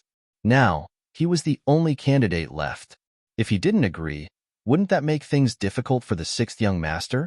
Thinking that everything he had now was given to him by the 6th Young Master, he couldn't do such a thing. He could only bite the bullet. Okay, Xi and Honghai agreed, but no matter what kind of thoughts and intentions he had, at least someone had taken the initiative to volunteer. Yang Chendong nodded with satisfaction. Even so, from now on, the independent division would not be under the leadership of the new First Army. It would become the independent division that guarded the Mabe dynasty. The commander would be Xian Honghai, and the deputy commander would be Narasong. The Tatar division of the new First Army will be expanded from the original 10 battalions to 20 battalions. The new recruit division will be expanded from the original 15 battalions to 20 battalions. The immediate regiment will be expanded from the original 5 battalions to 10 battalions. The light cavalry regiment will be expanded from the original 5 battalions to 20 battalions and 2 immediate companies. The reconnaissance battalion will be expanded from the original 5 battalions to 4 battalions. Considering that the heavy equipment is still being built, the number of the heavy cavalry regiment will remain unchanged. So, I calculate that the number of the new First Army will be increased from the original 24,800 people to 27,200 people now, which is an increase of more than 2,000 people. Hee. Listening to Yang Chendong's arrangement, Tiger's Mane, Shi Bi, and others all laughed, especially Su Meng and Lu Zhua. The number of people they brought with them had increased from the original 6,100 to the current 8,100, which meant that the strength of the new First Army had increased a lot. However, such laughter did not last long. Then, with another sentence from Yang Chendong, everyone was stunned. The independent division also needs to be expanded. The required personnel will be selected from the Mongolian tribes in the Mabe dynasty. The specific number of people recruited is temporarily set as 10 regiments and 1 regiment with 5 battalions, which is 20,000 people in total. Originally, Xian Honghai only led 6,000 soldiers per person. Now, it suddenly increased to 20,000 people, which was an increase of more than 3 times. If they worked hard, they would catch up with the number of the new First Army. How could it not be surprising? But after the surprise, everyone knew that this was originally what Yang Chendong did in order to compensate Xian Honghai for taking the initiative to stay. For a while, everyone's face was a little gloomy. This was their 6th young master. If you were willing to make sacrifices, he would always try his best to compensate you. The current situation was a living example. They stayed for another 3 days. During this period, Yang Chendong met many small leaders of the Mongolian tribes in the Mabe dynasty. In the face of enough benefits, everyone had a good talk with each other. They also approved the marriage between Yang Chendong and Infanta Tuaya. They all promised that they would go to the beginning city to congratulate them on the wedding. Yang Chendong also promised everyone that when he returned to the beginning city, the first batch of construction materials would be sent over. At that time, he would need everyone's support and so on. The beginning city was about 700 li away from the Inma River. In addition, the distance from the Inma River to the Mabe city was about 300 li. The total distance was more than 1,000 li. In between the two cities, there were also Wandu City, Guangwu Town, and other places. In this way, they were connected. This would play a great role in stimulating the economy of more Mongolian tribes and influencing more Mongolian people. This plan also allowed Yang Chendong to smoothly kick out the second leg on the grassland. The cities could communicate with each other and support each other. The foundation would also be more stable. Yang Chendong left the specific matters of the construction of the city to Yang Si. He let him take the lead and agreed that the lord of the beginning city, Yumian, would send more capable people to support. Yang Si, you have to remember that the construction of the Mabe city is very important. From now until it snows in winter, that is, about 5 months. I ask you to build the prototype of the Mabe city in this period of time. The 4 walls in the city must be built well. The warm houses in the city must also be built well. This is a process from scratch to something. There must be some difficulties in the middle, but it doesn't matter. The beginning city and Chichen city will give you the greatest support.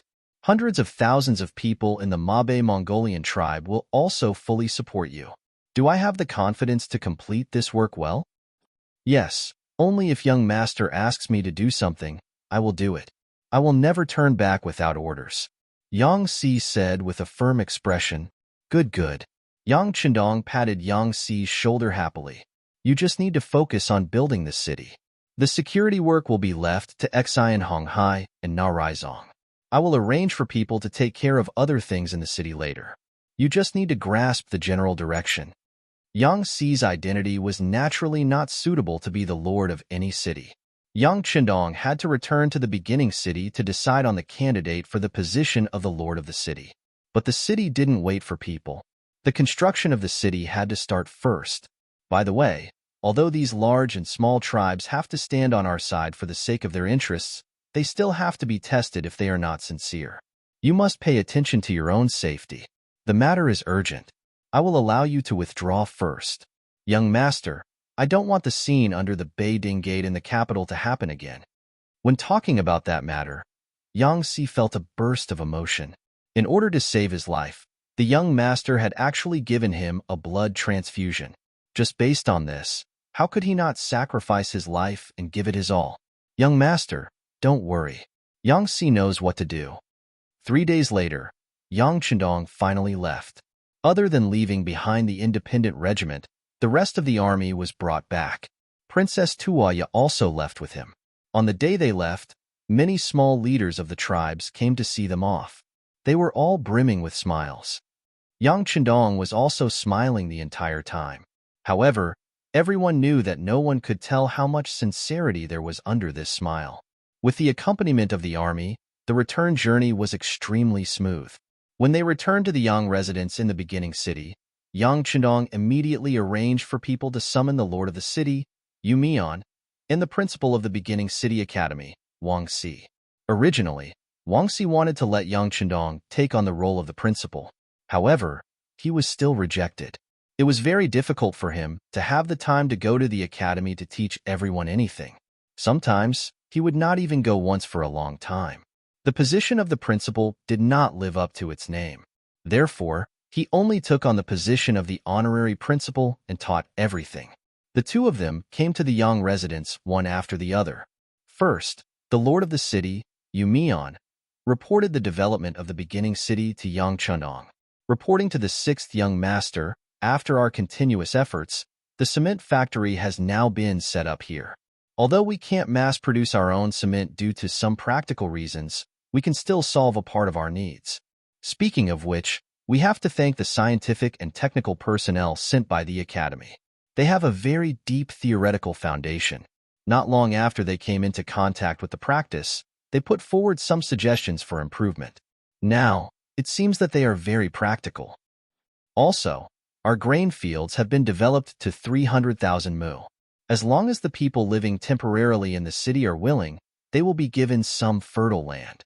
They only need to pay us a tax of 30% according to the harvest.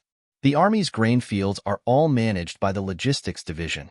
They are all young and strong people. It is a small matter for them to put in some effort. By the end of autumn, we will definitely have a big harvest. In order to ensure that the vegetables and grains can last longer, I have also followed the instructions of the 6th young master. We have built a large granary in the city and dug many cellars outside the city. After the evaluation by the professionals sent by the academy, there is no problem with the depth and width. It can serve as a refrigeration system to ensure that the vegetables can be used for a longer period of time. The 200,000 Han people and 30,000 educated youths sent by the Crimson City are already in place. Most of them have already adapted to the environment here and have begun to work. These people are all very good. As expected of the people sent by the Crimson City, they have already shown their skills in many jobs and proved their abilities. As Yu Mian reported one by one, Yang Qindong nodded his head. Good. As long as the problem of food is solved, there will be no problem with the people's hearts. Very good. Thank you for your hard work, City Lord Yu and Principal Wang. Chapter 878. 6th Young Master. Thank you for your hard work. The two of them were naturally overjoyed after being praised. Taking this opportunity, Wang Xi stood up and said, "There are more and more young people who want to apply for the academy. Among them, there are many Mongolian youths. 6th Young Master, what do you think? At the beginning of the academy, there was a rule that non-Chinese were not allowed to enter the academy. However, this was the grassland, and the majority of the population was Mongolian. Now that they saw that the people who came out of the academy were very respected and all of them were very capable, many of them wanted to study hard and change their lives. Now that he looked at it, that rule was no longer appropriate. Yes, this rule can be changed appropriately. If you want to study, you have to go through a background check first. At the same time, you have to be recommended by the senior personnel. If there is a problem, the recommendation will be responsible for the rest of your life. After the background check, you can go through the interview and assessment. Those who are smart and intelligent can be considered, but the proportion must be low. The total number of people can't exceed 10% of the academy's population. Yang Chenong thought for a while and made the change. The recommendation system of lifelong responsibility could ensure the loyalty of the people to the greatest extent. It was not just that after the recommendation, if there was a problem, the recommendation would slap his head and say that he had misjudged the person. That was absolutely not allowed. In short, the bureaucratic idea would not work for Yang Chendong. Since you are paid well, you have to work hard. If you don't want to work hard, you can withdraw from the senior personnel and be an ordinary person. This rule seemed to be a little harsh, but only Yang Chendong knew that if he couldn't do this at the beginning, it would only become harder to lead the cadre. One day, it would not be impossible for the cadre to collapse. Okay, Wang Si nodded in agreement. Although it was only 10% of the grassland quota, it was enough to stop some people from talking. By the way, sixth young master, some of the old students, and even the old teachers, they feel that they have learned a lot of theoretical knowledge. Now, their minds are filled with combining theory with practice. They want to do some practical work. What do you think? That's good. Combining theory with practice is the right way to go. In this case, I have something to tell the two of you. After the beginning of the city, I have decided to build another North Desert city 300 miles west of the Inma River, which is on the old site of the temporary capital built by Balsi and Tan at the end of the Yuan dynasty. In this way, it can correspond to the beginning of the city, and our power and influence will be greater. The construction of a new city is a complicated and tedious matter. There are many professionals needed, such as architects, the staff of the new city lord's mansion, market managers, the establishment of Mo College, logistics, medical treatment, food supply, and the reclamation of fertile land like the first city. I have already checked that there is sufficient water, the land is not bad, and the place is large. It is feasible to get millions of mu of land. Do you have any suitable candidates? Regarding the issue of building North Desert City, although there were some rumors, there had never been an official document. Now that Yang Chendong had mentioned it, it was equivalent to giving everyone a confirmation. This was actually what Yu Mian and Wang Si wanted to find out. Now that the matter had been confirmed, there was no change in their expressions. Obviously, they had made some preparations. Yu Mian was the first to speak. Sixth young master, but how big is North Desert City? Is it the same as the beginning city? Naturally, it can't be the same as the beginning city. Whether it is its geographical location or as the first city on the grassland, the role and political status of the beginning city are incomparable to other cities. Of course, this doesn't mean that the area it occupies will be smaller, but its political status will be lower. As for the area of the city, I think it can be bigger. After all, there are hundreds of thousands of people from the Northeast Mongolian tribe. In this regard, the beginning city can't compare. Hearing this, Yu Mian had an idea in his heart.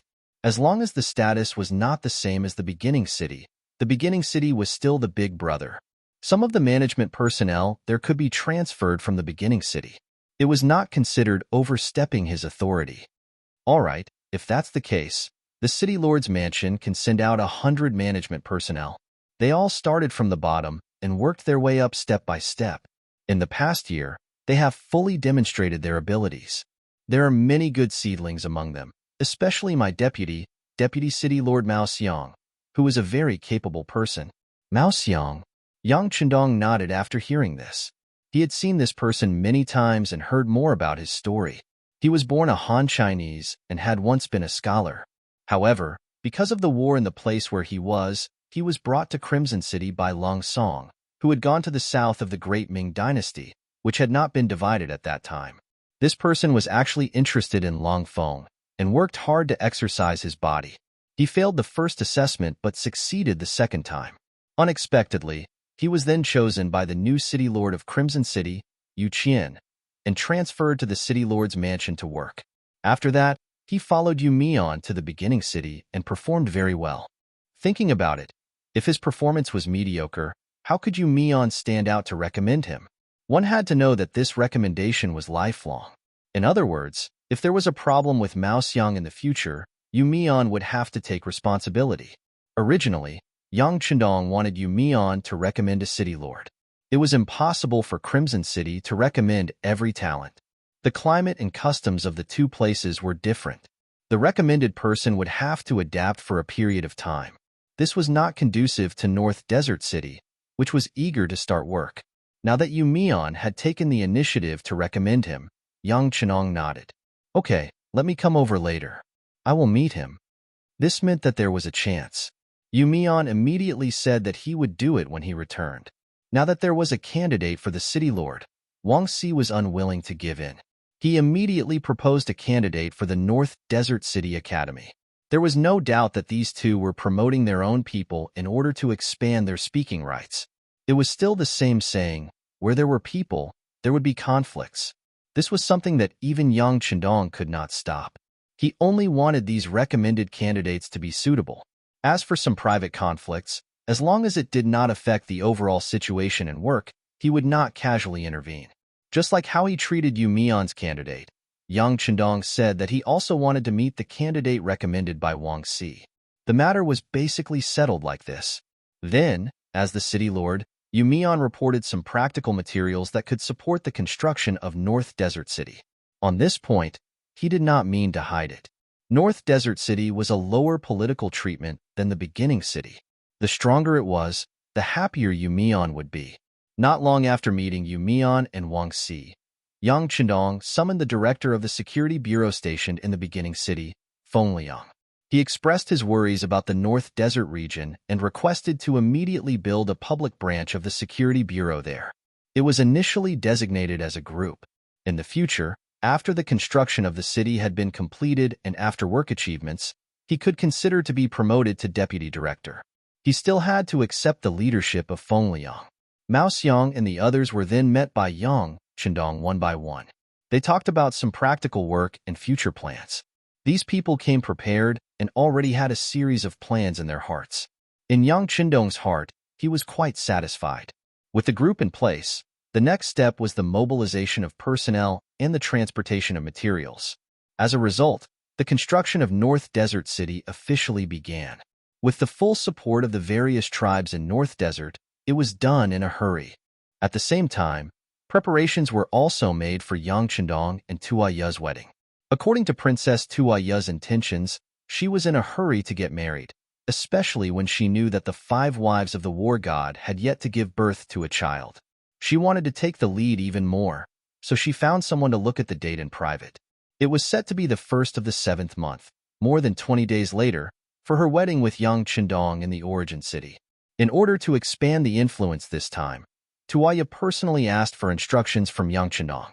When the news was released, she also claimed that on that day, the war god would be established with the title of Heaven Khan and completely inherit the ruling power of the entire North Desert Mongol tribe.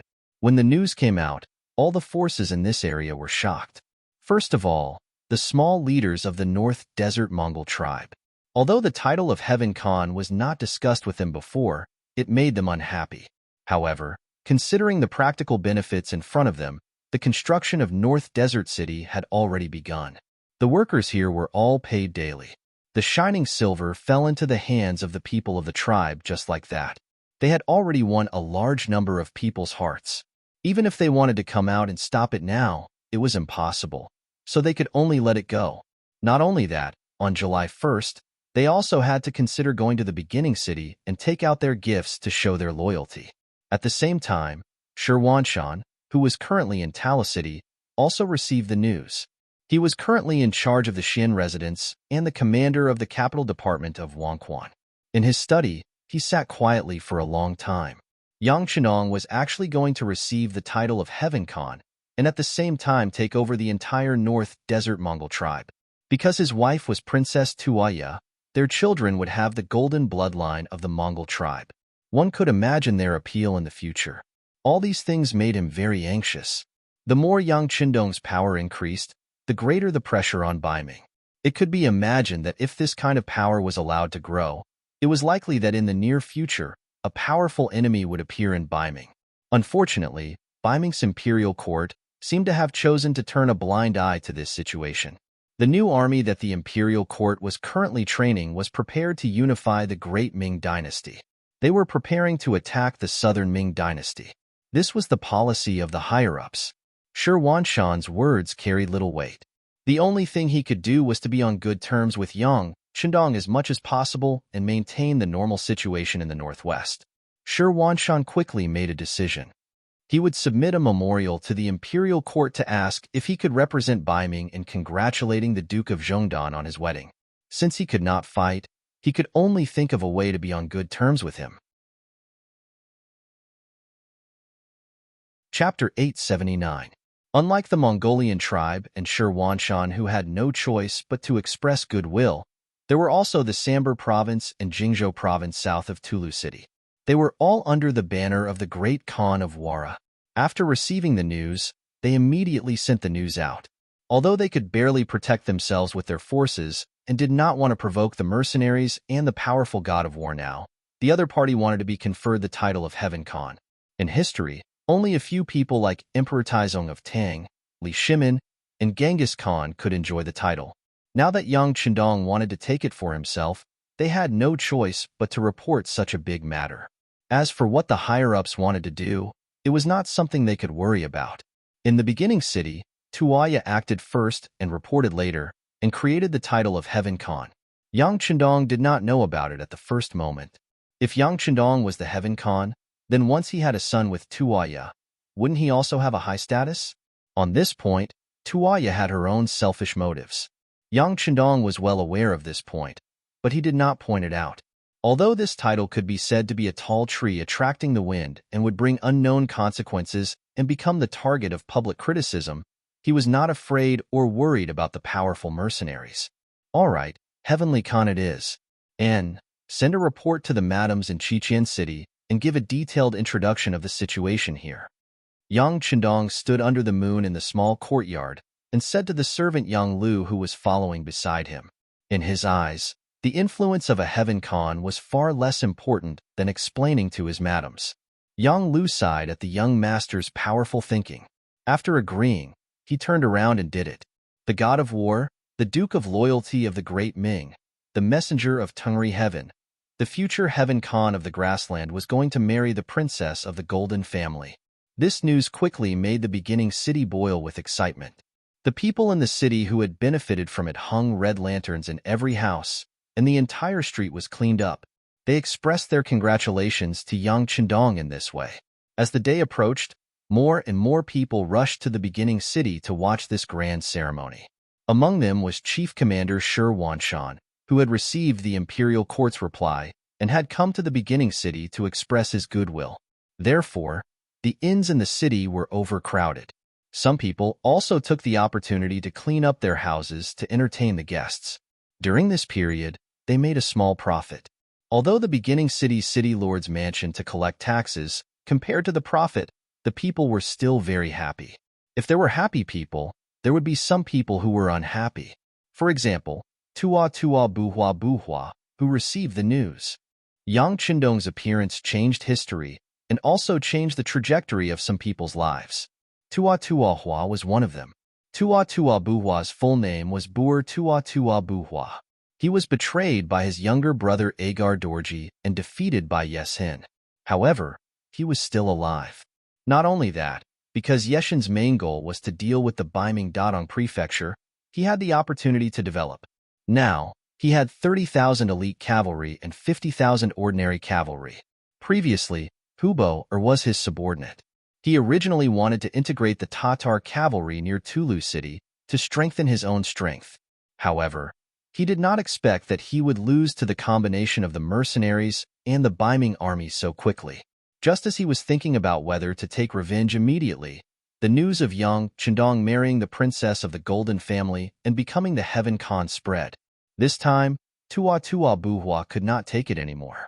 He immediately called Hubo, and the other generals to discuss the matter of marching into the beginning city. The appearance of the beginning city had greatly affected the Tatar Empire's ruling position in this region. The fact that young Chandong wanted to become the Heaven Khan had directly affected his authority. Just these 2 points alone made them like fire and water. A battle was unavoidable. Within the huge yurt, Tua Buhua ordered Hubo, and another general, Lakshan, to split into the left and right vanguards. They each brought 20,000 troops to head towards the beginning city. Ming was the lieutenant general, and he brought 30,000 elite cavalry and 10,000 Mongol cavalry to follow behind. They wanted to take down the beginning city in one battle and completely defeat the Heaven Khan. The war was just a means to continue the political appeal. Rather than saying that Tua Buhua hated young Chandong for calling himself the Heaven Khan, it was better to say that he took a fancy to the resources and geographical location of the beginning city. In the current beginning city, there were close to 300,000 civilians, out of which 230,000 had just come from Chichen City. Perhaps some of them would quickly rush over to North Desert City, but 300,000 civilians was still a number that could be guaranteed. The first city was huge, and the city was bustling. When many goods from Chichen City arrived here, it became the largest trading base in the grassland. As long as one had money, one could buy many things that could not be bought outside, or even things that one did not dare to think about before. Because of this, it attracted the patronage of northern Ming, newer Gandusi, the nearby Mongolian merchants, and some merchants from Siberia in the northwest. It was rumored that just the number of transactions in the city each day was a shocking number. No matter who occupied this place, just by collecting taxes, they would be able to obtain unimaginable benefits. Outside the city, there were nearly 300,000 mu of grain fields. Even during winter, there was a supply of vegetables. Outside the city, there was also the largest livestock farm in Mongolia. It was said that the mercenaries spent 3 million taels of silver to build it. There were more than 200,000 healthy horses and countless lambs. With so many resources, no matter who could hold them in their hands, they could quickly strengthen themselves and complete their goal of dominating the grasslands. Such a place naturally attracted the envy of countless people. If it weren't for the fact that the mercenaries were too powerful, they would have won many battles despite being outnumbered, causing the nearby forces to behave themselves. Otherwise, the flames of war would have been incessant every day. With so many benefits, it was not strange that Tua had taken a fancy to this place. When his army was heading to the beginning city area, they even passed by the Hatao area where the Walla leader, Yesen, was located, causing the other party to be on guard early on. However, Tua did not care at all. It was as if he did not see his enemy, Yesen. He actually passed by and did not even have the intention to fight. This was politics. There were only interests, no right or wrong, and it rarely involved hatred. Otherwise, Hua would have targeted Yesen, who had stabbed him before, instead of the mercenary who was always on the defensive. The 80,000-strong army walked through countless places in the grassland, attracting the attention of various big and small forces. As the 80,000-strong cavalry moved, the focus of the entire grassland naturally fell on the first city area. Everyone knew that this would be a decisive battle between the old and new overlords. After this battle, the ownership of the origin city region would be determined. After this battle, the victorious party would have a firm foothold in this region, and it would be difficult to shake it. In the beginning city, the intelligence of the Security Bureau had been sent here earlier. The news of Tua leading 80,000-strong cavalry to the beginning city had spread to everyone in the city. Shirwanshan, who was staying in the guest house at the beginning of the city, also heard the news. Then he sent people to inquire about the reactions of the people in the city.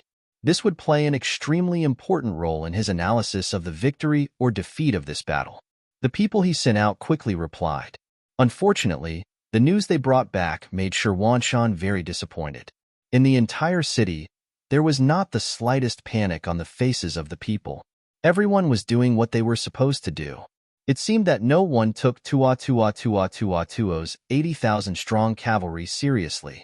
Or perhaps they had already experienced a lot. At the beginning, there were 50,000-strong cavalry from the Agador tribe. Then there were 40,000-strong cavalry from the Hubo tribe, 10,000 infantrymen from the Northern Desert Tribe. There were also tens of thousands of people from the Northern Desert Tribe Alliance. Each of them was aggressive when they came, but it did not take long before they were defeated and fled. Many people did not even have the ability to escape and eventually lost their lives here. On the other hand, the more the mercenaries fought, the more powerful they became. Right now, it was only 80,000 steel cavalry. What did that amount to? So what if she couldn't get rid of it? In the past, the Tatar tribe was very powerful and even had the intention of unifying the grassland, but that was in the past after all. With the rise of the War of Wara, especially when Yesin teamed up with Agador to take down Tuabuhua, the invincible aura around him had long since disappeared, and everyone was no longer afraid of him. According to the report of the spies sent out, there was not the slightest bit of chaos in the entire origin city because of this news. If one had to say who was influential, it would be the adult men among the common people. They longed for war because only then would they have the opportunity to join the army. It should be known that the treatment of mercenaries in the entire prairie was second to none when compared to the great Ming dynasty. A soldier could support his entire family. This was not just a slogan, but a reality. If one could achieve military merits in battle and become an officer, their treatment would be even better. Even if they were unfortunate enough to die in battle, the compensation given to them would be an astronomical sum. In the past, when they fought for the other Mongolian tribes, they would dig a hole and bury them whenever they died. Some would even set fire to their graves. Their families would also be bullied or become slaves because of this. The attitude of the mercenaries towards Junlai was many times better. It was precisely because the mercenaries treated their soldiers so well that it affected the nearby Mongolian tribes. They were all fighting on horseback, but the treatment was so different. Many people wanted to be treated the same. In the end, the leaders of the tribes could only watch as their cavalry left them and joined the powerful mercenary family. Chapter 880. Listening to the news brought back by the spy, Shi Wanshan and Ning Wenfeng, who was traveling with him, both had sighing expressions on their faces. Looking at the treatment of the mercenaries and the treatment of the Biming soldiers, it was not an exaggeration to say that the difference was like heaven and earth. The Xin mansion was slightly better. At least, Shi Wanshan did not deduct too much from the soldiers' wages. Most of the soldiers were still able to live a good life.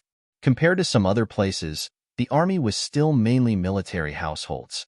Every year, they would only be given a small amount of land, and they would only collect less rent. They could not even see a fight for their wages, so why would they have to risk their lives during a war? Different people have different lives. This kind of army is far from something we can defeat, unless... Ning Wenfeng sighed. Unless what? Shi Wanshan asked with a glimmer of hope. Unless the mercenaries have no money and are unable to support such a huge military expenditure. Then, the army may fall into chaos without fighting, and that will be our chance. It's just that the financial resources of the mercenaries sigh. When Ning Wenfeng said this, he sighed. There were some things that he could only think about.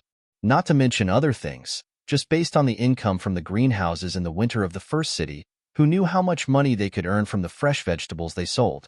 Shi Wanshan had thought of imitating this before, but where the greenhouses came from and how much money they would need to make them were big problems. More importantly, once these greenhouses were really made, the income would belong to the officials of the Biming Imperial Court before the Xin Mansion and the Wan'al Department could think about it. If that was the case, wouldn't it be making a wedding dress for others? No one was willing to do something that did not bring them any benefits. Shi Wanshan could only dismiss this idea.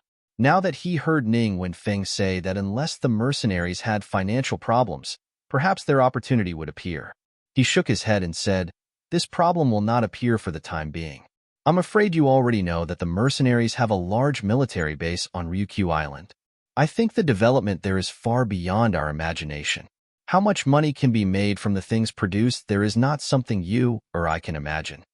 With the arrival of 200,000 Han people and 30,000 educated youths in the first city, the problem of the Chechen city was no longer a secret.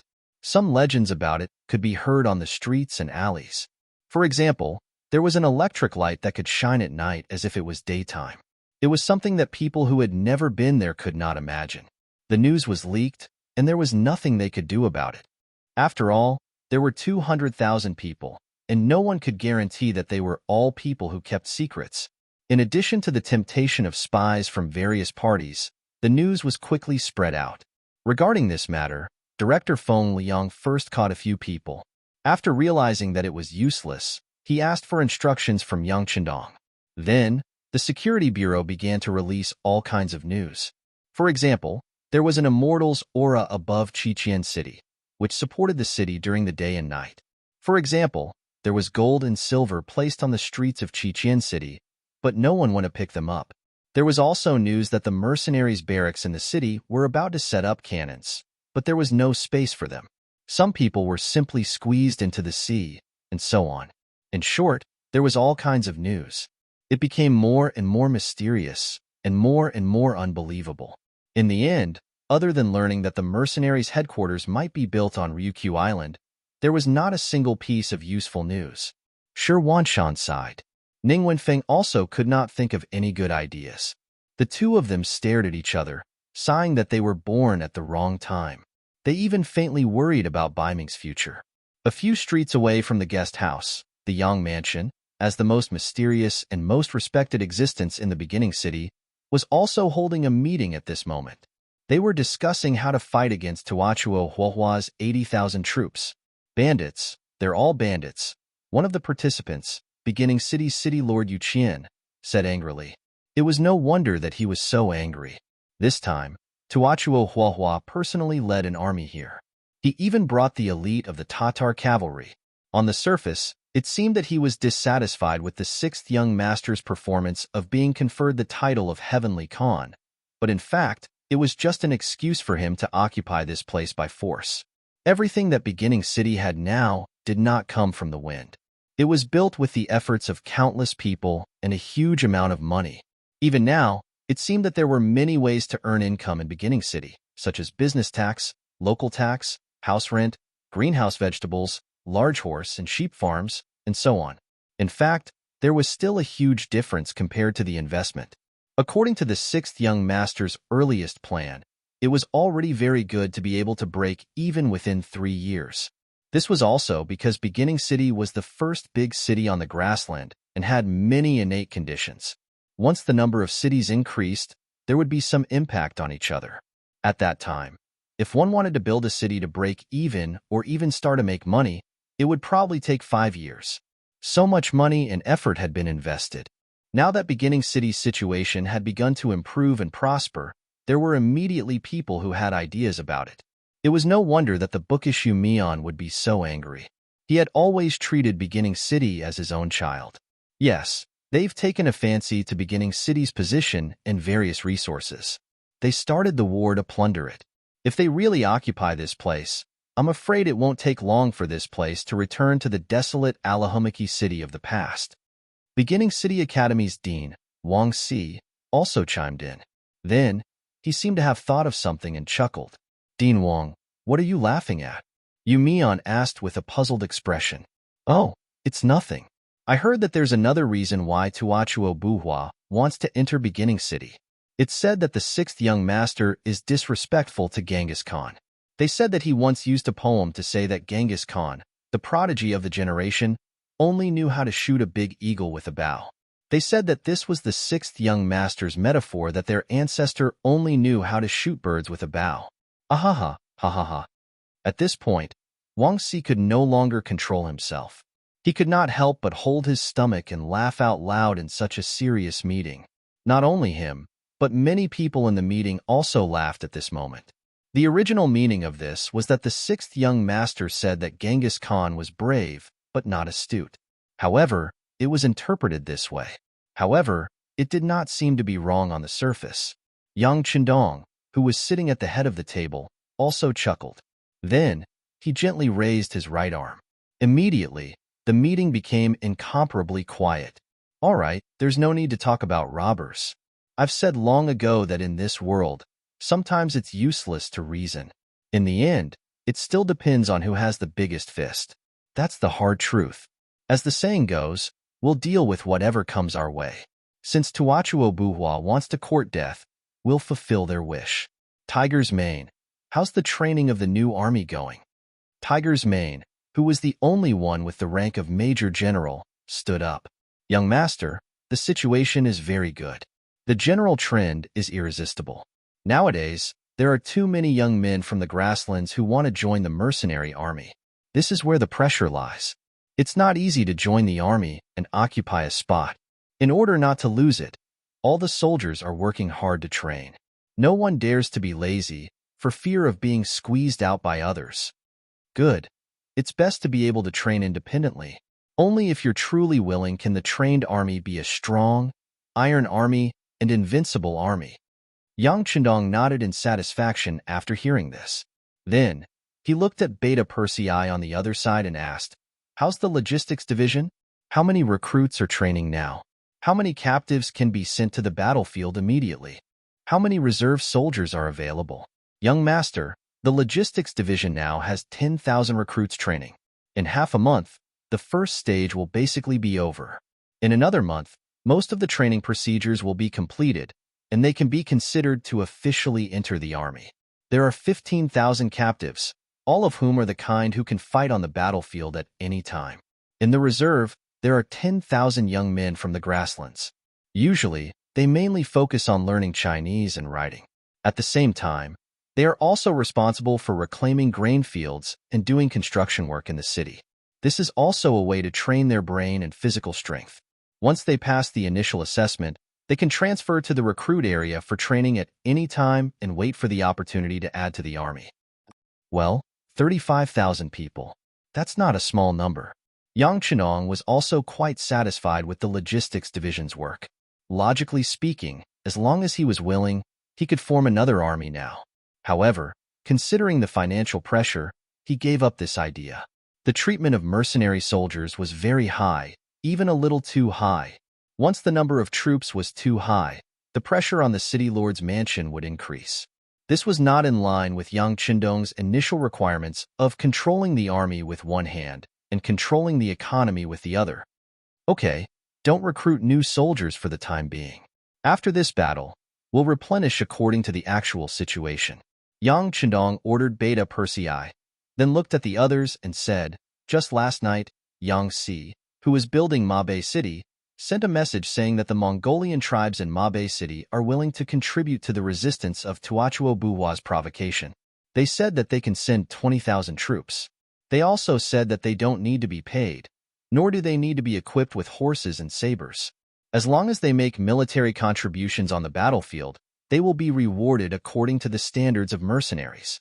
If they are unfortunate enough to die in battle, they will still be compensated according to the mercenary standards. However, considering that their overall quality may be far inferior to the mercenaries, they only want half of our soldiers' compensation. Everyone, let's talk about your opinions." There's no need for that. As soon as Yang Chendong finished speaking, everyone at the meeting started to talk. Chapter 881. Other than Yumian, Wang Si, and Feng Liang, who held authority in certain areas, those who were qualified to participate in this meeting were the backbone of some divisions and regiments.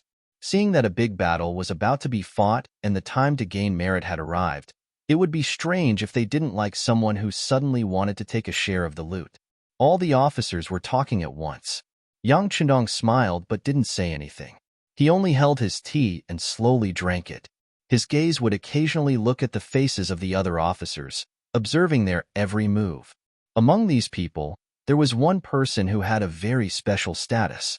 He was Fan Yuhai's former subordinate, Lu Duo. In the battle, Fan Yuhai and Zhang Ming had both died, leaving only Lu Duo behind. It had to be said that this person was also a staunch person.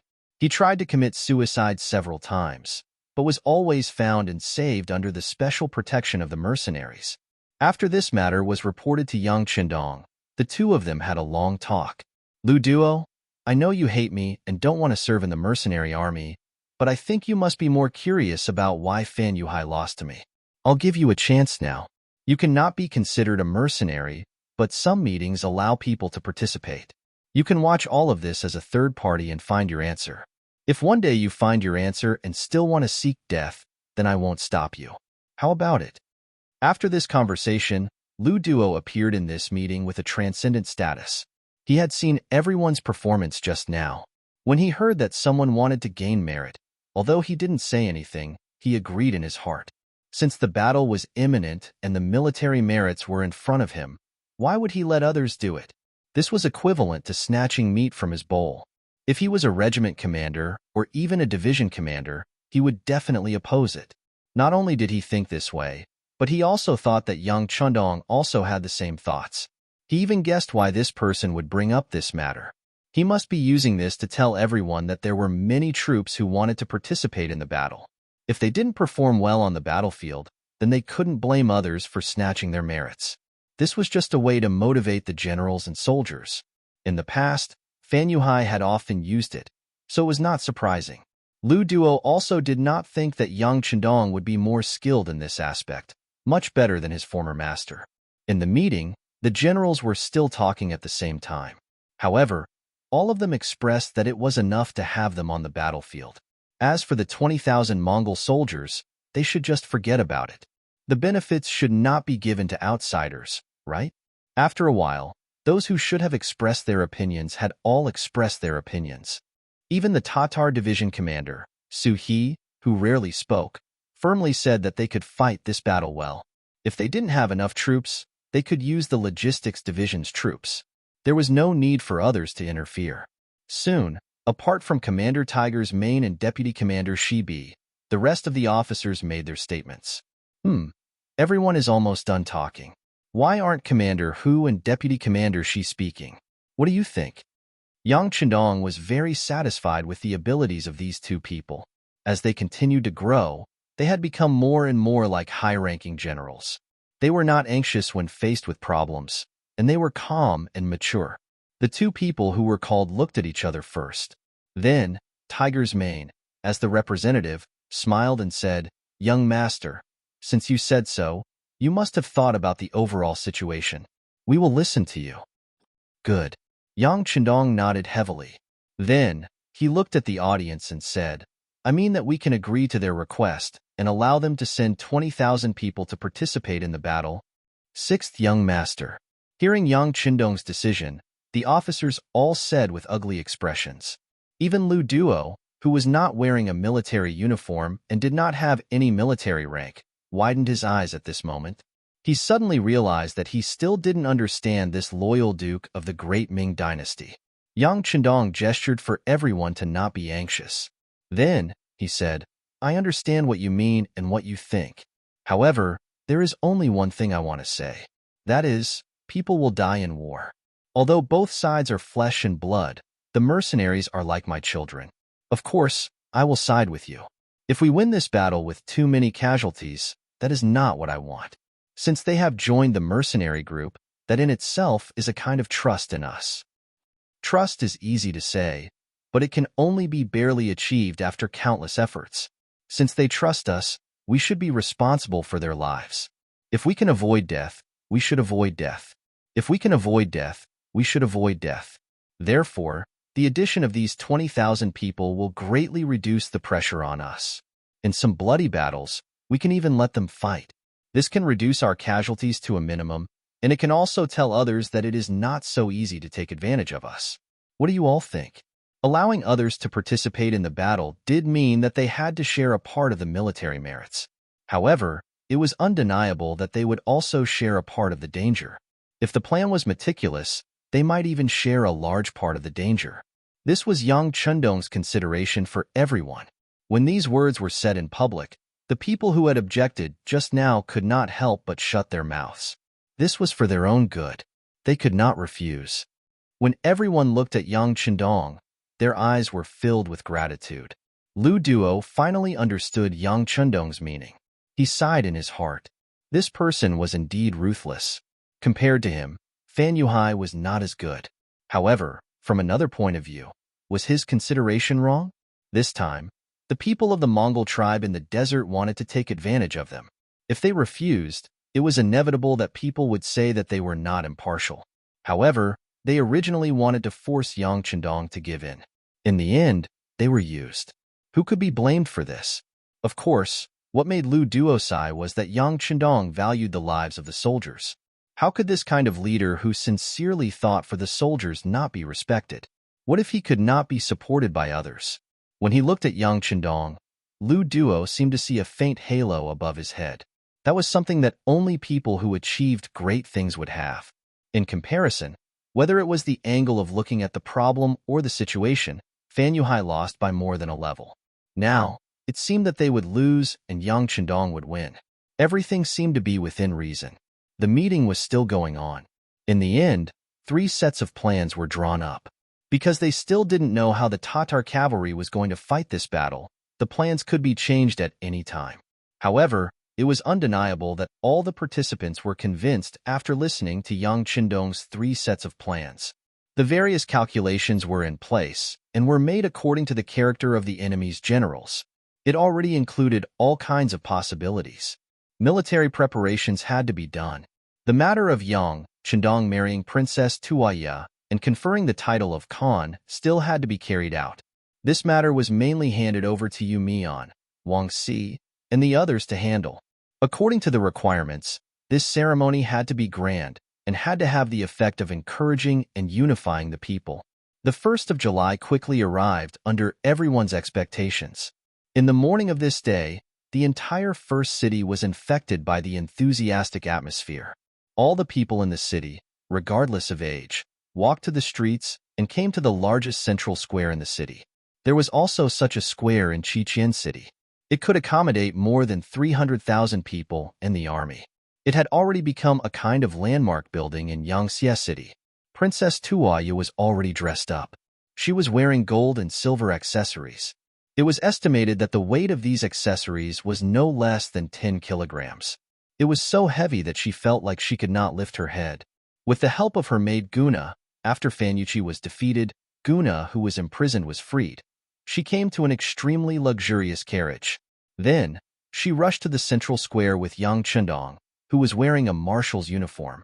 2nd Madame Qiao Yin, 4th Madame Lady Xiang, and 7th Madame Yang Nai had already arrived at the square.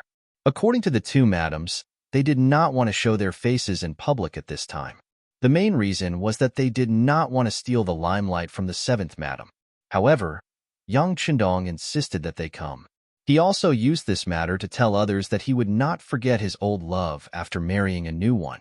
Similarly, when it came to military matters, he wouldn't forget about the old just because he used new people. At this moment, the square was already crowded.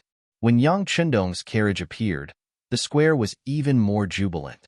The sound of shouting the heavenly Khan shook the sky.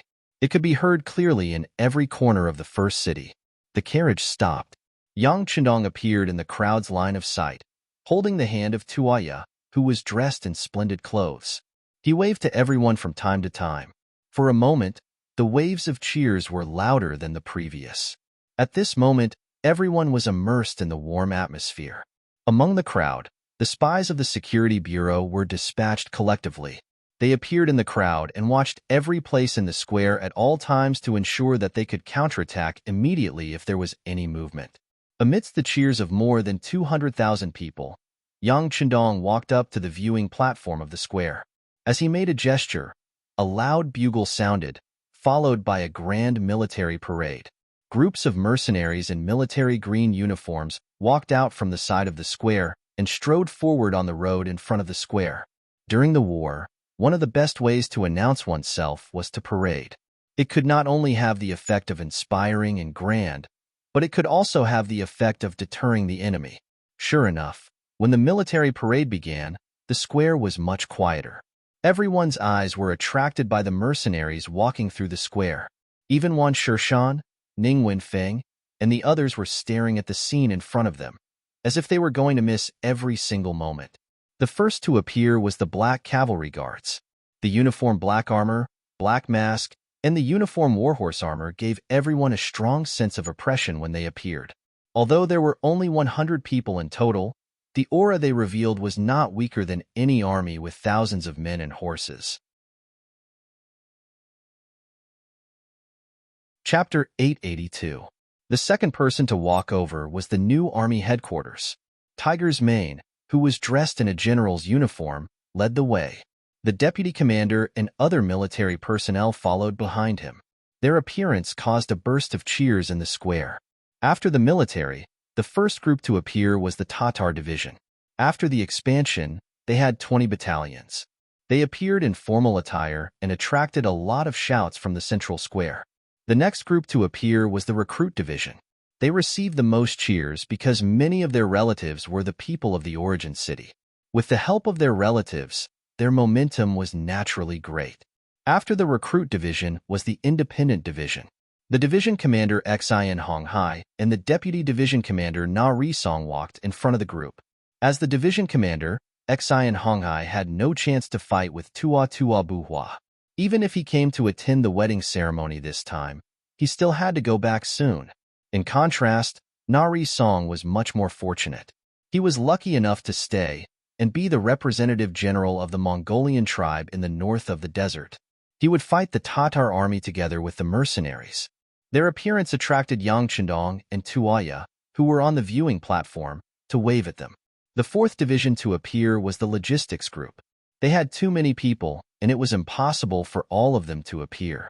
They only sent a part of the representatives, but they also won a lot of cheers. Especially when the propaganda group and the medical group walked through the square, it attracted a lot of attention from the Mongolian men. These two groups were mostly made up of female soldiers.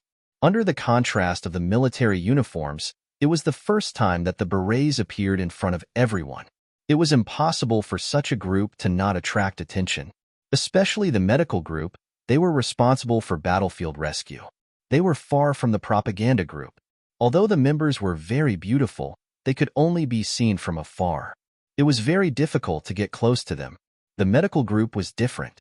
They were responsible for treating the soldiers and the wounded on the battlefield. It was very easy to get close to them as long as they were sick. Because of this, many soldiers recently went to the medical group for various reasons. However, in reality, no one knew how many people were really sick.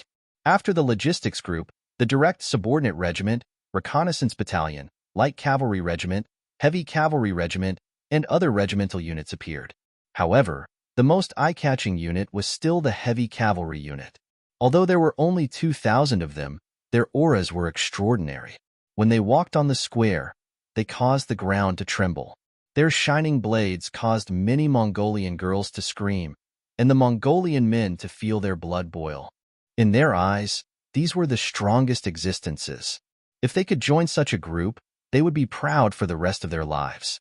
After these troops walked in, the next to enter was the 20,000 cavalry of the Mongol tribe. In comparison, regardless of whether it was military discipline, or imposing manner, they were all a bit weaker. Fortunately, Princess Tuaya was waving her hands at them from the viewing platform, giving them support. Only then did they not lose so much face. These 20,000 men were the 20,000 that the Mongol tribes had requested to join the battle. Originally, they had thought that they were here to split the benefits and show their faces. However, it seemed like their appearance had caused the atmosphere to become a little awkward. But no matter what, the fact that they were able to appear here was already a victory. They originally thought that the war god might not agree to them coming out to take advantage of the situation. However, they did not expect that the war god would agree so quickly. This allowed them to feel the war god's friendly attitude, and they were determined to perform well on the battlefield. After the Mongol tribe walked in, the last to enter was the ferocious tiger regiment. Different from the cavalry, this time they walked in. All of them carried the Type 95 on their shoulders and were equipped with shining blades, making it difficult for them not to attract attention. However, what was even more unexpected was that when the 3,200 men walked in front of the viewing platform, the leader, Xiao Feng, suddenly shouted, "Look to the right." With this order, the ferocious tiger regiment soldiers who were walking in unison suddenly changed their pace. Then, they raised their spears and stabbed. Their movements were neat and uniform. Under the sunlight, the shining bayonets drew a beautiful arc in front of the 200,000-plus spectators. This was a standard military parade, and only the real Long Feng could perform this standard action. It was a pity that there was no military song to accompany it. However, the appearance of the Long Feng ferocious tiger regiment still stirred up the atmosphere of the entire plaza, especially when they walked behind the 20,000 Mongol tribe cavalry. Compared to their laziness, the appearance of this neat group of soldiers stood out even more. The military parade lasted for nearly 6 hours, from morning to afternoon. As the ferocious Tiger Regiment marched out of the square, a few large balloons suddenly appeared in the sky. Countless flowers that had been prepared beforehand scattered down from the sky, giving people the feeling that divine flowers had descended from the heavens, or that fairies were scattering flowers. On the viewing platform, Tuaya was extremely excited. She hugged Yang Qindong's arm tightly and looked up at the sky in surprise. Yang Qindong's lips were constantly curved in a smile. Behind him, second Madame Qiao Yin and fourth Madame Xiang also had looks of envy on their faces. However, they knew that this marriage had great political significance. It was not something they could be envious of. Moreover, as long as their husband treated them well, the two of them would be very satisfied. When the commoners in the plaza saw the heavenly flowers, they were all excited and excited. Many old men knelt on the ground as their knees gave way. Then, they shouted, "Long live the heavenly Khan! Long live the heavenly Khan! Long live the Khan! Long live the Khan!" Very quickly, this chant spread to the entire plaza. The 200,000-plus commoners and the tens of thousands of soldiers in the parade all knelt on the ground and shouted loudly, expressing their excitement at this moment.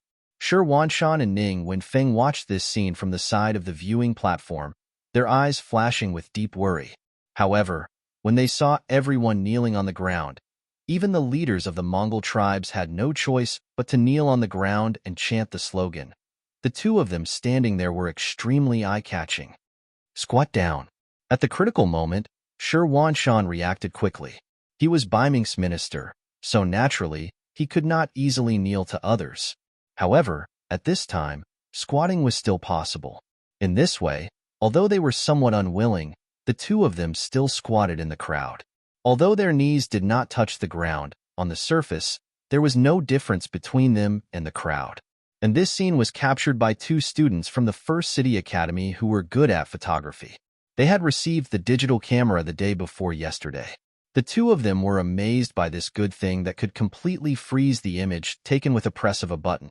No one knew where this thing came from, but it seemed that there were too many secrets that happened to the sixth young master. There were so many secrets that if he took out a plane that could fly now, everyone would not be too surprised other than exclaiming in admiration. In the crowd's loud cheers for the Khan, Yang Qindong and Tuaya walked down the viewing platform and went straight to the Yang mansion. The next thing to do was to hold a banquet. In the courtyard of the Yang mansion, there were already 10 tables of wine. Of course, this was for the high-level personnel. As for the others, they would be accompanied by other officials in the city lord's mansion, the First City Guest House, and other places. A lively day would always come to an end. That night, all the guests walked out of the Yang mansion in satisfaction when they were drunk. Yang Qindong, who was still full of energy, also strode into his bridal chamber. There, Princess Tuaya was waiting for him, waiting for the happiest moment of his life to come. On the second day of the wedding ceremony, the guests began to leave one after another, and the parade troops also went to the front line one after another. They originally had their own missions, and if one looked carefully, they would notice that some of the troops that left the city were mainly heading toward the Saihan Mountain area, which was southeast of the first city. Just yesterday, before the ceremony was about to begin, the Security Bureau and the reconnaissance team, which was under Su Yunqing's command, sent news that the 20,000 cavalrymen under the Tatar army's right vanguard, Lakshan, had arrived at the foot of Saihan Mountain. They revealed that they wanted to capture this mountain and use it as their rear base to confront the mercenaries. According to the previous plan, the logistics division had originally sent out 6 battalions of more than 2,000 people to guard Saihan Mountain. However, because they had entered the city to participate in the parade, only 1 battalion was left to guard the mountain. Coincidentally, at this moment, the Tatar army appeared at the foot of the mountain. The troops that were leaving the city were rushing to support them. On the magnetite slope halfway up Saihan Mountain, General Lakshan was looking up at the peak of the mountain with a complacent expression. After receiving the order from Great Khan Tuachuo Buhua to attack the first city, Lakshan rushed all the way here. He wanted to arrive before the great Ming dynasty's Zhongdan Duke's wedding and sabotage it. However, he was still late by a day. The enemies that obstructed them along the way were really troublesome, making it impossible for them to arrive at the first city on time. But it didn't matter. The Tatar spies left behind in this area brought him good news. There weren't many enemies in Mount Sihon that the mercenaries had taken down. There were only a few hundred of them, even if they were to take all of them into account. 20,000 versus a few hundred. This was an unequal battle. To Lakshan, it was like an appetizer before a big meal. He did not care about it at all. The facts also proved that the magnetite slope halfway up the mountain was taken down without much attack. Next, they only had to wait until they reached the peak of Sihon Mountain. Then, this place would be completely under their control. Report: a large number of mercenary reinforcements have been discovered at the foot of the mountain. When the news reached Lakshan's ears, he couldn't help but laugh out loud. Good, they're pretty fast. Since this is the case, let's work together from the inside and the outside. Inform everyone not to rush to attack the mountain. Let the troops come up and immediately send someone to inform General Huboer to quickly move down the mountain. We need to work together from the inside and the outside to take down this wave of enemies. Chapter 883. The scout nodded and immediately went to pass down the order. Another deputy general, Mu Chi, came up with a puzzled expression. General, why should we stop attacking the mountain? The enemy is here, so we should attack with all our might. There are people on the mountain, and we are now halfway up the mountain. This is very disadvantageous for us. Ha ha ha, what do you know? Lakshan had a smug look on his face when he said this. Mu Chi flattered and laughed. He took half a step forward and said, General, please enlighten us so that we can learn from you. Looking at Mu Chi's curious face, Lakshan's vanity was greatly satisfied. He laughed and said, All right, seeing that you are so eager to learn, I will teach you a lesson today. Let me ask you, why did the mercenaries rush to our Sihon mountain so early in the morning?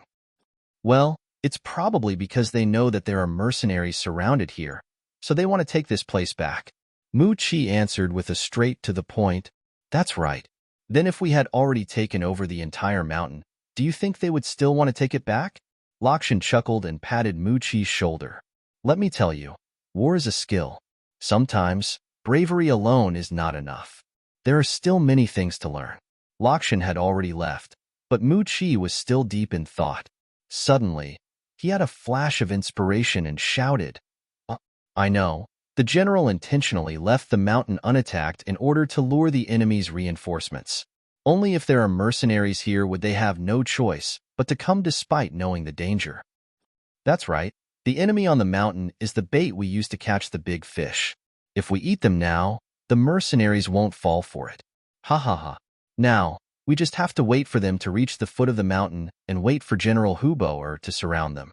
Then, we can eat the bait at any time and attack from both inside and outside to deal a heavy blow to the mercenaries.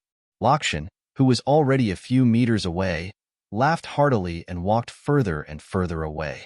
He wanted to see how many reinforcements the mercenaries had. If there were too few, it wouldn't be enough for him to eat. At this moment, Huboer's 20,000 soldiers were rushing over from the west of Sihon Mountain. Huboer, who was riding on a horse, asked General Mu Rian as she galloped. Did Lakshan really take down Mount Sihon? Yes, the scouts they sent, as well as the gerfalcons in the sky, told us the same thing, Mu Rian answered with certainty. Then are you sure that there's only one battalion of mercenaries on Sihon Mountain? Huboer asked worriedly. I saw it clearly. Usually, there are only 4 battalions on the mountain. Our brothers went to investigate before. This time, for the wedding of Duke Zhongdan, they sent 3 battalions to participate in the military parade. Now there is only 1 battalion left in the mountain. Mu Rian nodded again and said, Mount Sihon is such an important place. How could it change hands so easily? General Mu Rian, do you think this is another one of Duke Zhongdan's schemes? Huboer was still worried and continued to ask. That shouldn't be the case. Our men just sent a report from the origin city. They said that Duke Zhongdan's main generals appeared during the military parade. If they were really prepared, then there should be at least 1 general guarding an important place like Mount Sihon. Mu Rian replied while sighing in his heart. It seemed that his general was scared after the previous defeat. Otherwise, Why would he be so careful? Is that so? That's good, that's good.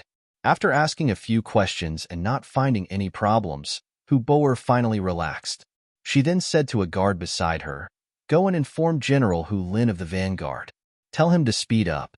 As long as we report to him, even if the mercenaries have some tricks up their sleeves, it won't be that easy for them to take down our army of 40,000. Hu Boer was very careful. As the saying goes, once bitten by a snake, twice shy. This was exactly what he meant. He was worried that Yang Chendong would play tricks again, so he wanted to be closer to Lakshan. That way, if the situation changed, he would be able to provide assistance. However, he did not know that this was exactly what his opponent did not want to see. On the battlefield, only by not letting the opponent feel comfortable would one feel comfortable. This was a principle that had not changed since the ancient times. As such, when Hu Boer's troops wanted to get closer to Mount Saihan, they encountered more and more resistance. There were a total of 10,000 Mongol soldiers in this region. The vanguard general Hu Lin had already encountered many waves of enemies, ranging from a few hundred to a few thousand. Fortunately, the other party's combat strength was very ordinary, and most of the time, they used arrows to attack from afar. Once he became serious and launched a charge, the other party would retreat again, as if they had no intention of tangling with them. It was also as if their combat strength was mediocre, and it was difficult for them to be a match. This situation was somewhat abnormal, so Hu Lin sent someone to report the situation to General Hu Boer. Very quickly, he received a confirmation. Don't worry about them. They just want to stop us from meeting up with General Lakshan. The more they do this, the faster we need to get to the foot of Mount Saihan. With this order, Hu Lin calmed down and ordered the vanguard to charge forward. When they met with obstructions, they would only send out a small group of cavalry to retaliate. As expected, even a small group of cavalry was able to repel the enemies. Hence, they continued to charge forward. When the sky was about to turn dark, they were already 20 li west of the foot of Mount Saihan. From here to the foot of the mountain, it would only take an hour. The cavalry had been running for an entire day and were truly tired. After asking for instructions, Hu Lin ordered the troops to rest. In less than an hour, General Hu Boer and General Murin arrived, and both sides met up. Good, everyone is tired. Have a good rest. Tomorrow morning, we will coordinate with General Lakshan to attack the mercenaries. We will have to trouble General Muran to keep watch tonight. Hu Boer called all the generals over, and after a series of praises, he gave the order. Hu Boer's troops on the left had already reached the foot of the mountain. Halfway up the mountain, they could even see the white torches in their camp. This made Lakshan, who was guarding the mountain, calm down. Now that the situation had been formed, they only had to wait until the next morning to completely wipe out the 400 mercenaries guarding the mountain. Then, they would be able to launch an attack from the inside and deal a heavy blow to the mercenaries at the foot of the mountain. Haha, what undefeatable mercenaries! What dogs at war gods! I think they are just oh-so. Lakshan laughed heartily, and under the praises of Mu Chi and the other generals, he returned to his tent to rest. Right now, he was just waiting for the moment he woke up to launch his counterattack. He wanted the world to see that the Ming dynasty's loyal and courageous people were not the only ones who knew how to fight. At the foot of the mountain, in the mercenary tent, Na Raizong was harshly scolding the small leaders of the Mongol tribes. What the hell are you guys doing? You said that you wanted to stop Hu Boer's troops, to prevent them from reaching the foot of the mountain so quickly. Now, they are just 20 li away from us, and we are about to be pincered from both sides. How do we explain this? Facing Na Raizong's scouts, the small leaders lowered their heads and did not speak. This was something that could not be helped. Originally, they had thought that they could just follow behind the mercenaries and take advantage of the situation. On the other hand, it was not suitable for them to deal with the 20,000 Tatar cavalry. In truth, they could not do it anyway. A bunch of useless things. Because of your mistakes, we can only wait for tomorrow's bitter battle. When the time comes, no one is to call for retreat. This was all because of our poor progress. Na Raizong continued to roar in anger. All right, everyone has done their best. Hu Boer brought 20,000 cavalrymen. How could they be so easy to deal with? Everyone, go and rest. There will be a bitter battle tomorrow. How can we not rest well? The deputy commander of the new army said like a good old man. Then, he sent those leaders out of the main tent with a smile on his face. After they left, Tiger's man stood up and said to Narizong, "How is it? It's not that I didn't give them a chance, but that they did not know how to grasp it. What happens next, it's all up to me." This was what they had agreed upon. During the day, Narizong had volunteered to give the Mongol army a chance to perform. If they did not perform well, he would listen to Tiger's man's arrangements. Now that the truth was right in front of him, he had nothing to say. He nodded. "I'm willing to accept my loss. From now on, we'll just listen to Commander Tiger's arrangements." Outside the main tent, a group of Mongol leaders walked out. Some of them had looks of dissatisfaction on their faces. Their forces were too spread out. Sometimes, a small tribe would only have a few hundred cavalrymen, while the bigger tribes would only have a few thousand. Asking such a small faction to fight the 20,000 Tatar cavalry was simply sending them to their deaths. However, there was one person who did not say anything from start to finish. He was one of the leaders of the Mongol army, Demutu. He seemed to have a lot on his mind. When he returned to his tent, he quickly wrote a note, recording everything that had happened in the main tent. He then took out his gerfalcon and walked out of the tent. Using the excuse that it was convenient, he went to a secluded place and released the gerfalcon into the air. Chapter 884. Demutu had another identity. He was a pawn that Tuachuo Buhua had planted in the Gobi Mongol tribe. The reason he could become the leader of the tribe was because of Demutu's help. Now was the time to use this pawn. Very soon, the news reached Hubo's subordinates, who were 20 kilometers away. When he saw the note, he completely relaxed. It seemed like his worries were unnecessary. It was all because the mercenaries trusted the Gobi Mongol tribe too much. This was their chance. After God knows how many days, Hubo could finally have a good night's sleep. They only had to wait until dawn to launch their attack. At that time, with Lakshan's attack from above and Demutu's help, they would be able to deal heavy damage to the mercenaries. On the black stone slope halfway up the mountain, Lakshan's army was also resting. They were also conserving their energy and waiting for the dawn to come so that they could counterattack with all their might. Before Tuachuo Buhua's main force arrived, they would first inflict heavy damage on the mercenaries and make a great contribution. The mercenaries' camp at the foot of the mountain also fell into silence. They were ordered to rest early after dinner, as though they were also preparing for the upcoming battle. However, very few people knew that the time they chose for the battle was not dawn, but the middle of the night. When it was the third night watch, which was the wee hours of the morning, the mercenary camp suddenly sounded a hurried whistle. The horn for an emergency assembly was officially blown. Countless soldiers in neat military uniforms walked out of the large tent, holding their sabers and leading their horses as they began to assemble. Although it was still pitch black at the top of Saihan Mountain, the densely packed mercenaries were already waiting with their swords in hand, ready for battle. The top of Saihan Mountain, which was where Lakshan's bait was not like what the outside world had guessed. There was only one battalion, but there were 20 battalions. In the past few days, the number of water carts delivering water to the top of the mountain had suddenly increased. However, few people knew that every carriage that went up the mountain was filled with mercenaries. They used the excuse of delivering water as an excuse to sneak into the mountain. All of this was part of Yang Qindong's plan. He wasn't a god, so he naturally didn't expect the Tatar army to use this as an attacking point to start the first battle. The reason why he had arranged for 20 battalions of soldiers and horses to be stationed here was to have an opportunity to deal a heavy blow to the Tatar army. However, he did not expect that it would come in handy so soon. The person in charge of hiding and guarding the mountain was none other than Su Yunsheng, who had just been promoted to captain of the reconnaissance team. This Su Yunsheng was an old man. When Yang Qindong was fighting in the southern Ming dynasty, he had served in the military. It could be said that he was a person with many military achievements. However, considering the importance of scouts and the extremely high standards of personnel, his official position was not high. However, as a regiment commander, he was given the rank of senior colonel, which was enough to prove his worth. If there came a day when he was no longer willing to work in the reconnaissance group, he was more than qualified to be a division commander.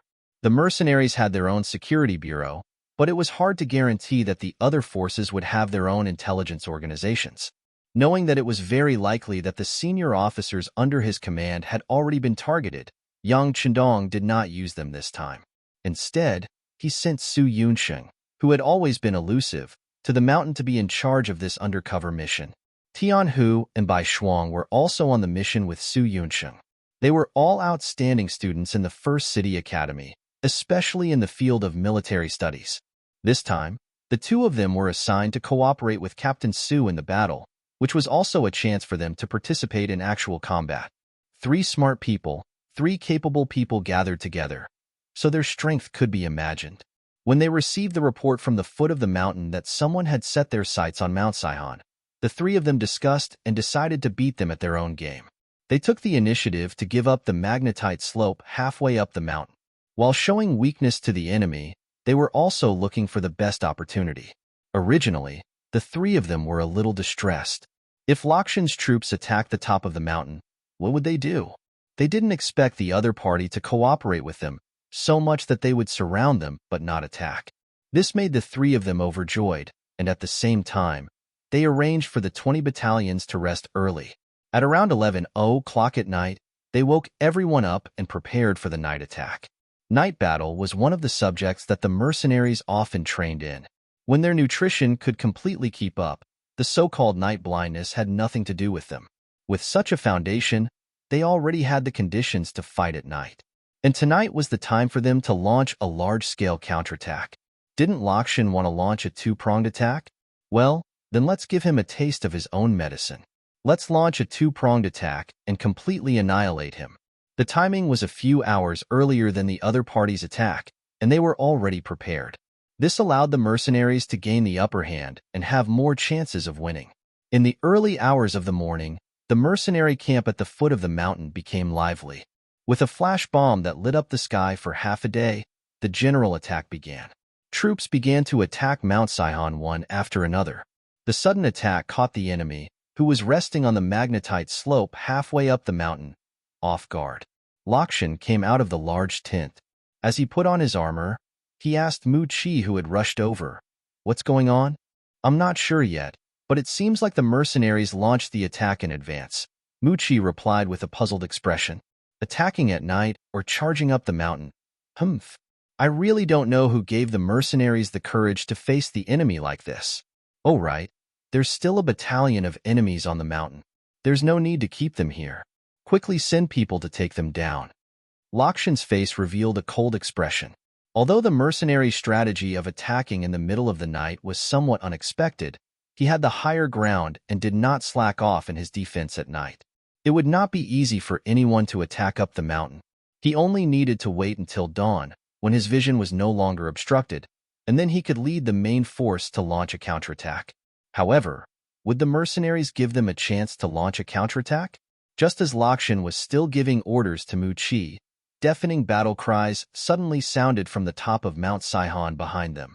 8,000 mercenaries charged down the mountain like ferocious tigers. Poor Lakshan. He had never taken the mercenaries on the mountain seriously, so he only arranged for 1,000 soldiers to defend. Logically speaking, 1,000 soldiers should be enough to fight against 400, but 1,000 against 8,000 was not a small difference. The 1,000 Tatar army did not even have time to figure out what was going on. They were greeted by a rain of arrows.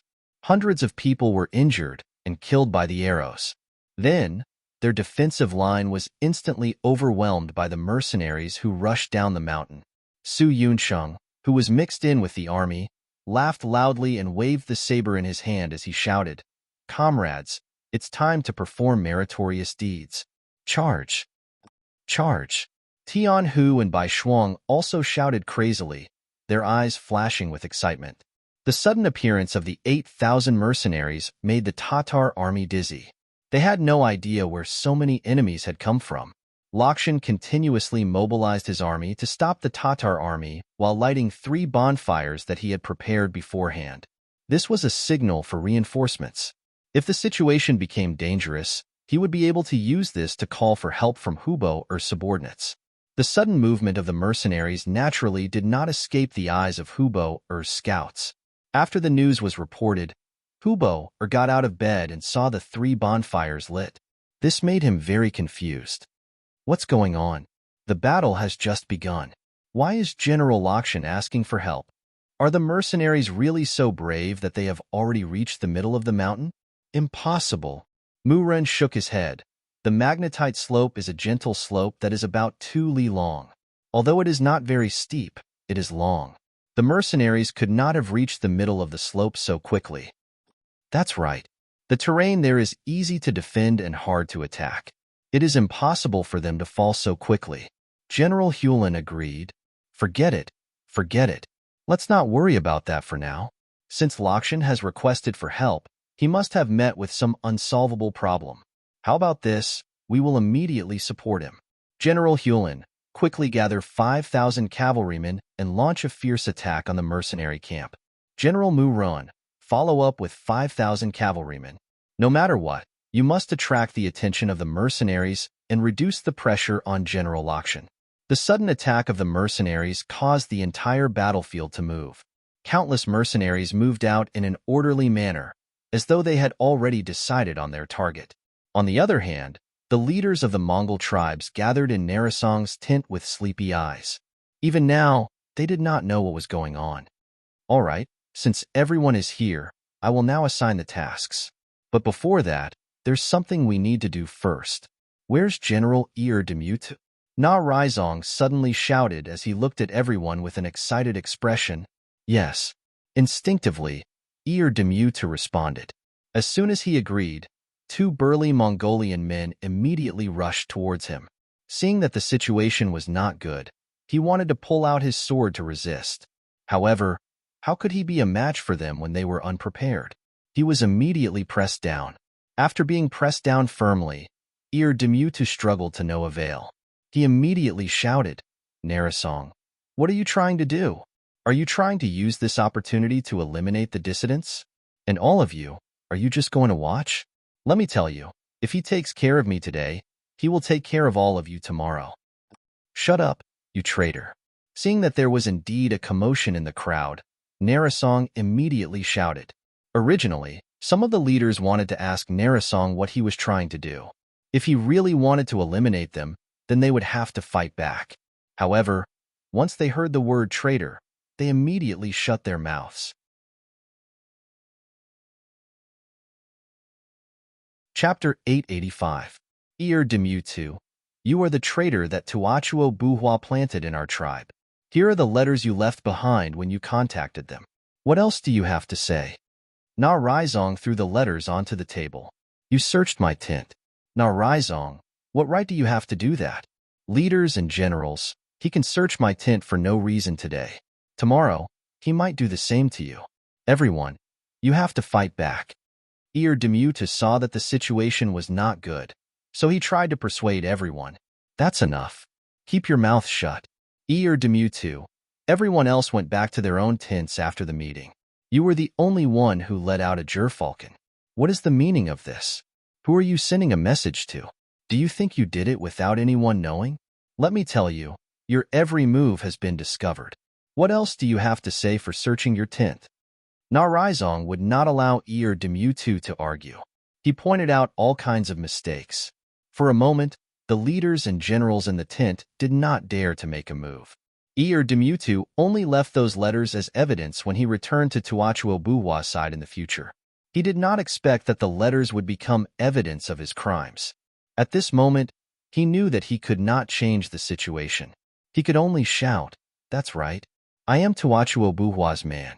He is the ruler of the grassland. Yang Chendong is just a Han. How can he lead us? Sooner or later, they will devour all of us. What we are doing now is helping the evildoer. Men, shut his mouth.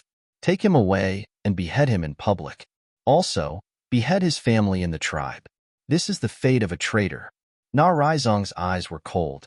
He was really angry at this moment. Before the war, the Mongol tribe of the Gobi Desert did not want to kill the enemy. Instead, they wanted to collude with the enemy. This made him feel humiliated. None of the leaders or generals pleaded for ear to mute his fate. Since he was a traitor to the entire Gobi Desert Mongol tribe. Not only could the mercenaries not tolerate such a person, even they would not allow him to exist. No one wanted to feel like they were being watched by a traitor. At the foot of the mountain, Hu Lin led 5,000 cavalrymen and charged down Mount Saihan. The mercenaries had already expected Yang Qindong's appearance. It was said that besieging a stronghold to attack reinforcements was our army's specialty during wartime. Yang Qindong was very proficient in commanding such a battle. In this plan, the Tatar division had long been waiting along the path that they had to pass through. They were only waiting for the 5,000 cavalry led by Hu Lin to appear in the encirclement. Then, heaven-shaking battle cries sounded from both sides. A total of 20 battalions and a division of 8,100 cavalry charged out from both sides. The sound of arrows piercing through the air shot towards the unprepared but anxious Tatar cavalry. It was not the first time for Su He to fight a war between Tatars and Tatars. In the past, he was Agador's subordinate and did not get along well with Tuachuo. Now that he had such an opportunity, how could he be lenient? The 8,000 cavalrymen launched a surprise attack with their bows and arrows, killing at least 500 cavalrymen and injuring countless enemies. Hu Lin, who was charging, was stunned by this sudden ambush. Hu Lin was not a brainless person. After receiving the order, he was already prepared to be ambushed. However, he had only left the camp for 5 miles. How could he have encountered the enemy? Didn't this mean that the enemy's troops were all at his doorstep? Were the scouts of the Tatar army all incompetent? This was a little unfair to those scouts.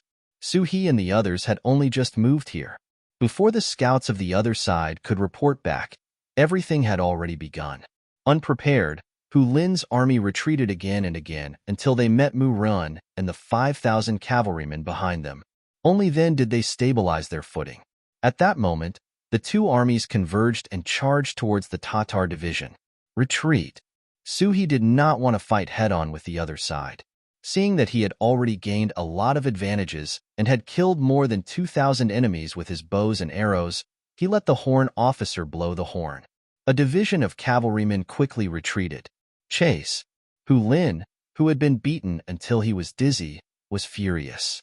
Without doing anything, he had lost 40% of his troops. A flame of anger burned in his heart. He could not wait to charge forward and kill the mercenaries. General Hu, the situation is not right. It is better not to be rash. Seeing that the mercenaries had retreated the moment he appeared, Mu Run had a bad feeling. Logically speaking, the other side should have been prepared and should not have retreated. It was as if they were tempting him to continue. What is wrong?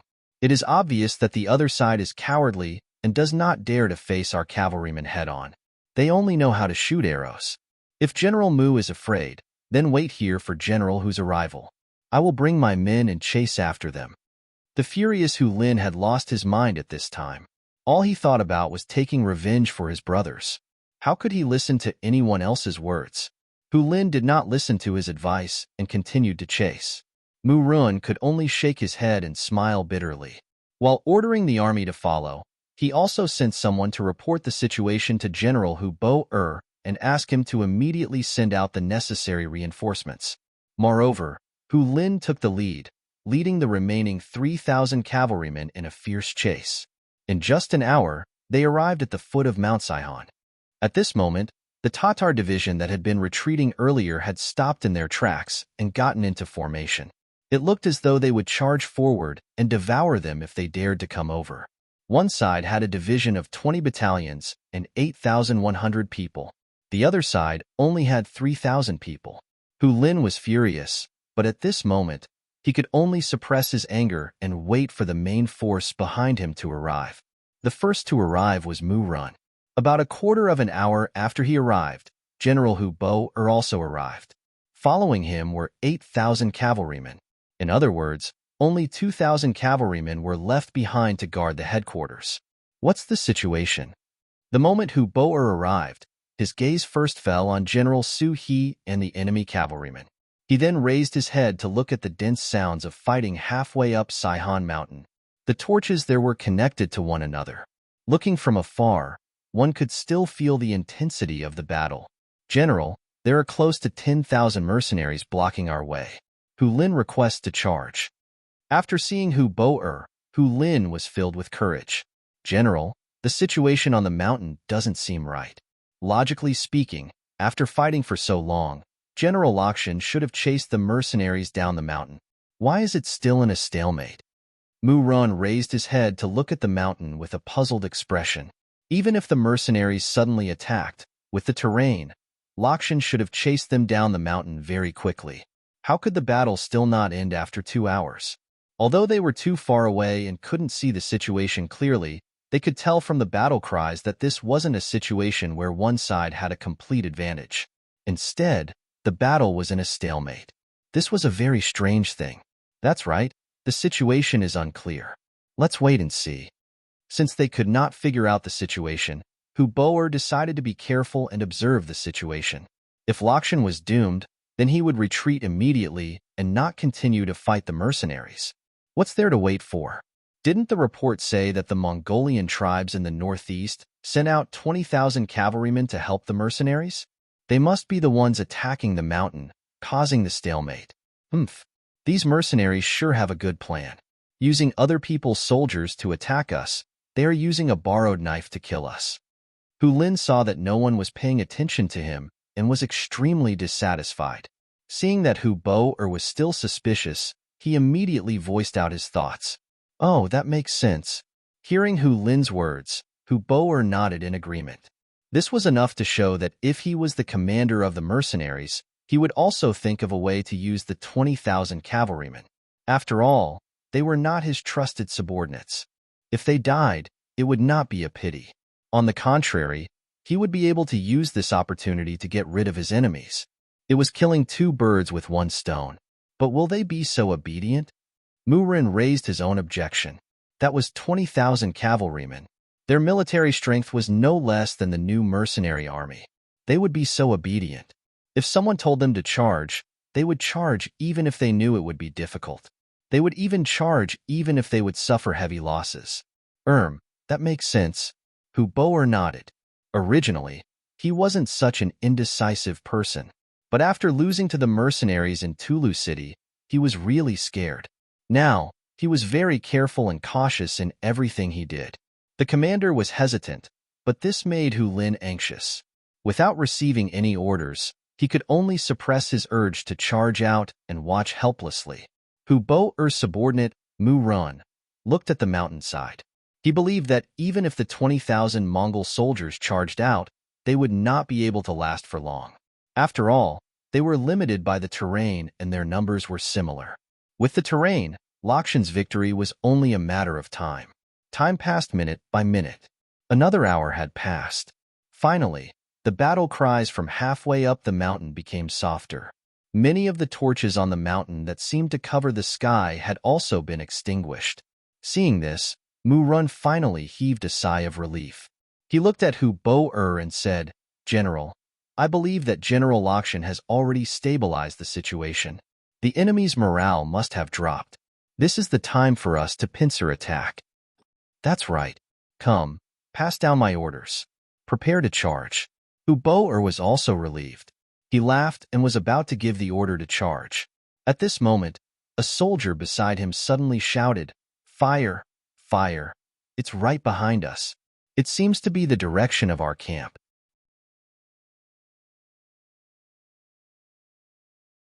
Chapter 886. This shout attracted the attention of the 3 generals.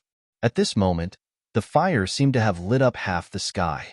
The experienced soldiers estimated that it was about 20 miles away. Wasn't that their camp? What's going on? Hu Boer asked in confusion. Shouldn't the mercenaries focus on attacking the mountain and stopping them? How could they still have the energy to attack their own camp? No one answered Hu Boer's question. After a few moments of silence, countless shouts came from all directions. Following that, the scouts around the army quickly reported back. "General, there are enemies in the east. General, there are enemies in the west. There are countless of them. General, there are people behind us. Because it's too dark, we can't see how many people there are. We can only see the torches and shadows." Hubo'er's expression changed again and again. He couldn't understand why so many enemies had suddenly appeared. Where did they come from? How could the mercenaries have so many soldiers? Could it be that all the mercenaries in the beginning city had been mobilized? Hubo'er obviously did not understand.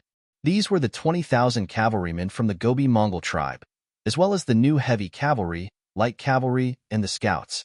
Just as Murun had suspected, charging up the mountain was not something that anyone was willing to do. Even if the mercenaries gave the order, the Gobi Mongol army would not follow it. This was obviously a suicidal move. It was not something that could be obeyed with just a single order. In fact, the army attacking the mountain was only one division of the new army.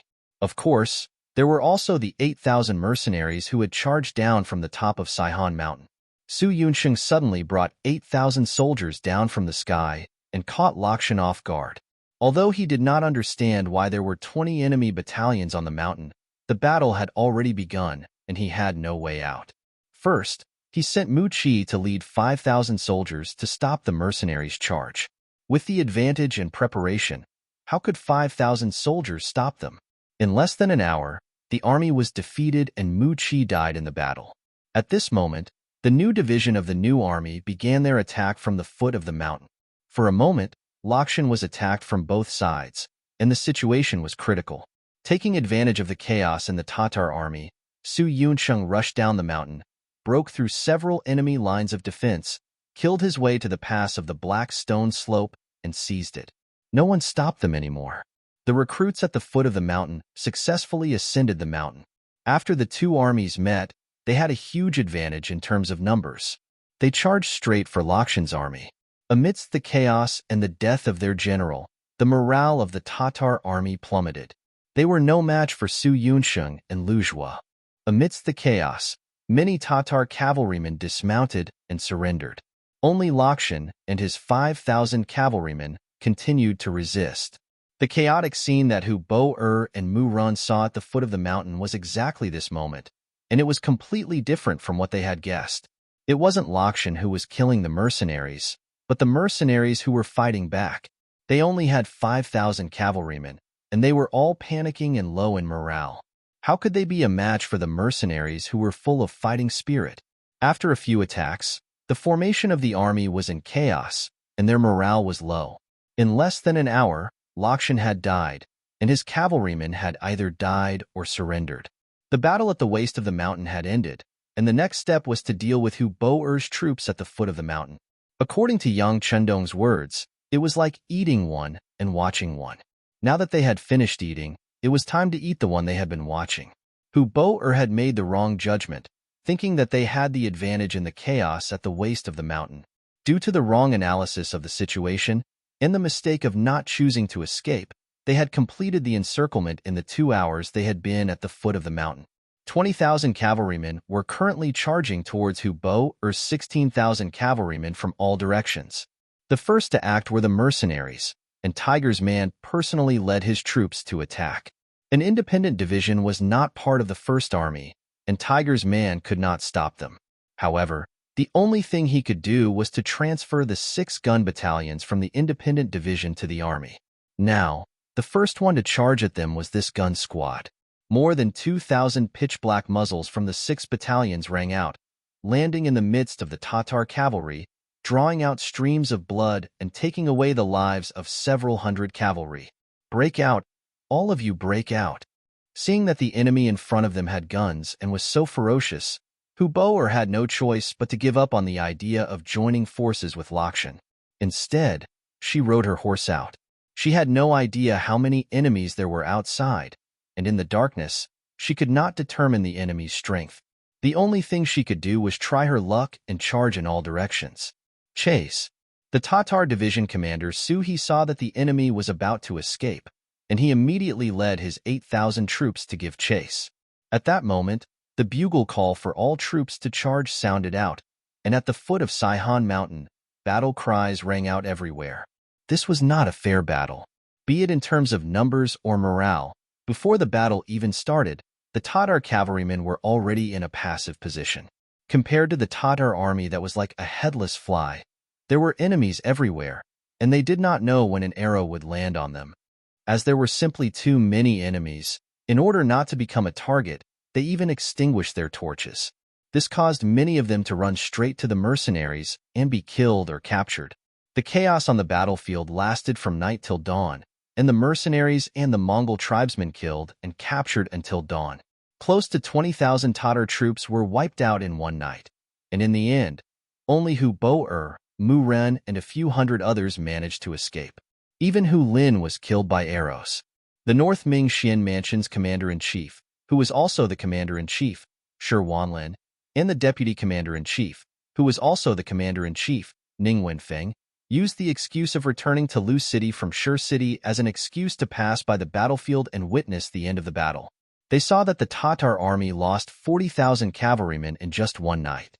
Among them, 10,000 were killed and 30,000 were captured. The two of them remained silent. This kind of result was unimaginable. After having a direct understanding of the mercenaries' strength, they began to worry. If one day they were to become enemies with the mercenaries, would they be beaten like the Tatar cavalry without any strength to fight back? Compared to the two Ming generals who were depressed, the 20,000 Mongol tribesmen were overjoyed. On this very night, they captured 10,000 enemies and seized countless warhorses, swords, and spears. However, they had only paid the price of less than 500 casualties. Such a huge victory was hard to come by in 100 years, and at this moment, they were filled with admiration for the strength of the mercenaries. It also made many of them more determined to follow the Heavenly Khan. The new army captured 20,000 enemies, and 2,000 died in the battle, and 3,000 were injured. This was mainly because they were heavily injured in the Battle of Shinshir Slope. However, this loss was nothing compared to what they had gained. Not long after, when the results of the battle reached Shi City, the entire city cheered and shouted, "Long live the Heavenly Khan," as they walked on the streets to celebrate. Inside the Yang mansion, compared to the silence outside, it was unusually quiet.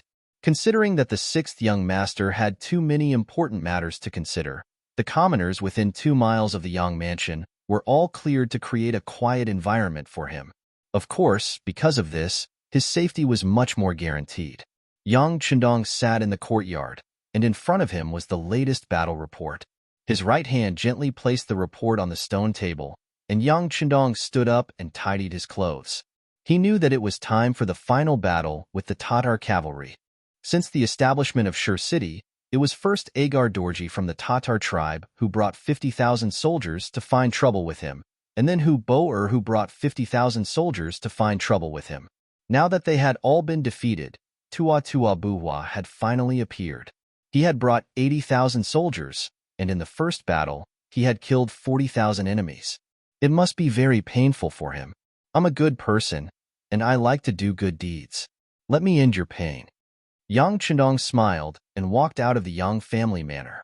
On a huge plain north of Saihan, the mercenaries and the Tatar cavalry finally met.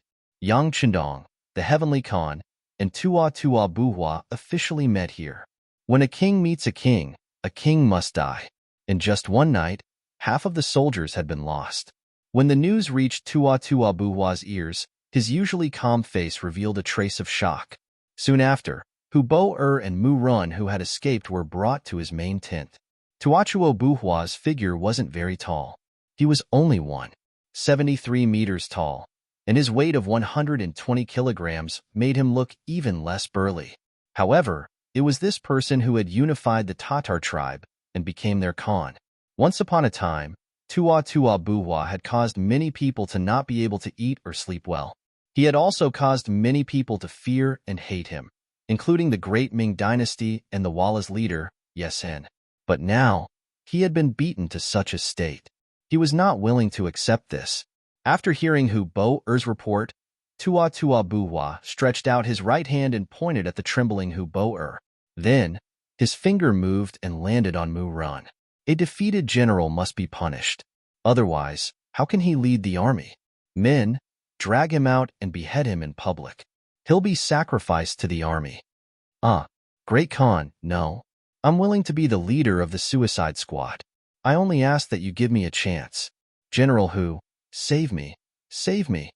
Amidst the shouts, the Mu Ren was dragged out of the main tent. Huboer was left trembling. He knew that just now, the Khan had revealed his intention to kill him. He had taken a trip to the gates of hell.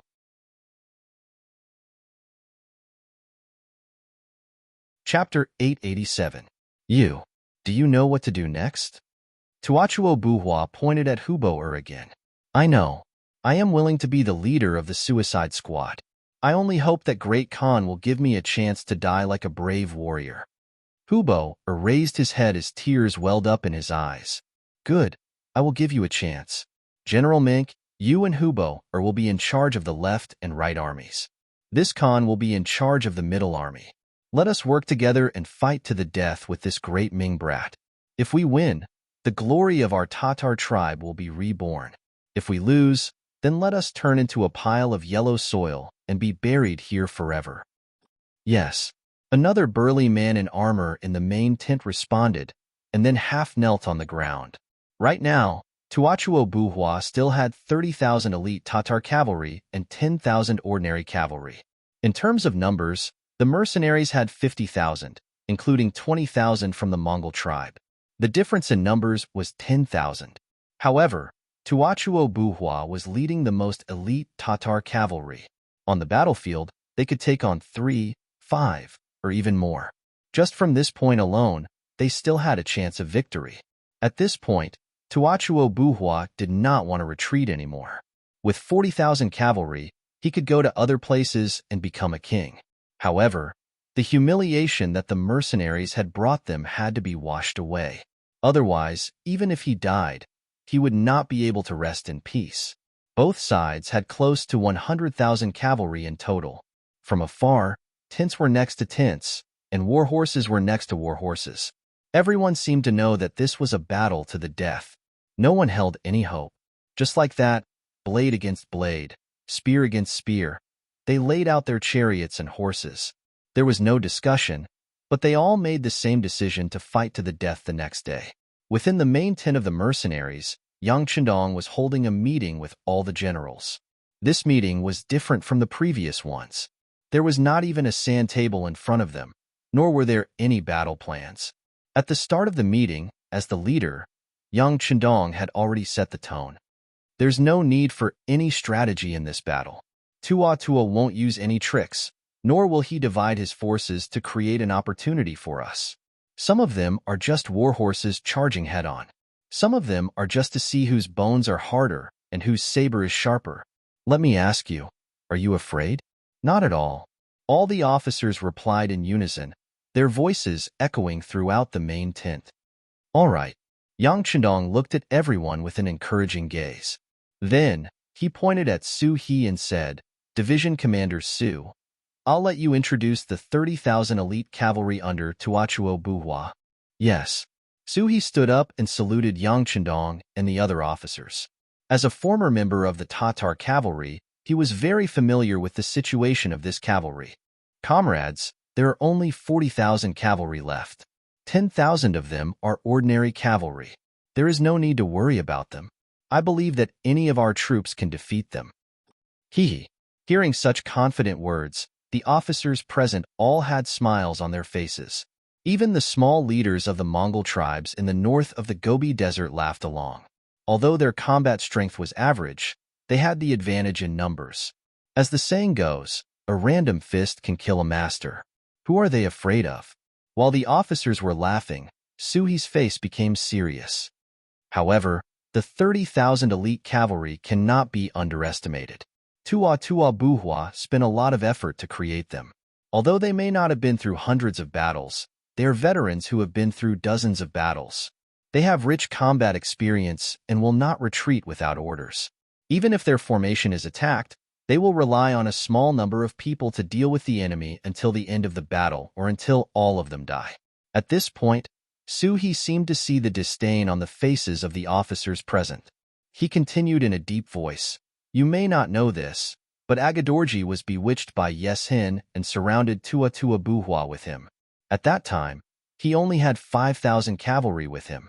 However, with these 5,000 cavalry, he was able to break out of the encirclement. Do you know how many cavalrymen he faced at that time? There were a total of 100,000 of them, but they still left as if there was no one around. Hiss. The sound of cold air being sucked in could be heard. 5,000 cavalrymen were able to break out of the encirclement of 100,000 people. This was an incredible achievement. Division Commander Su, have you fought with them before?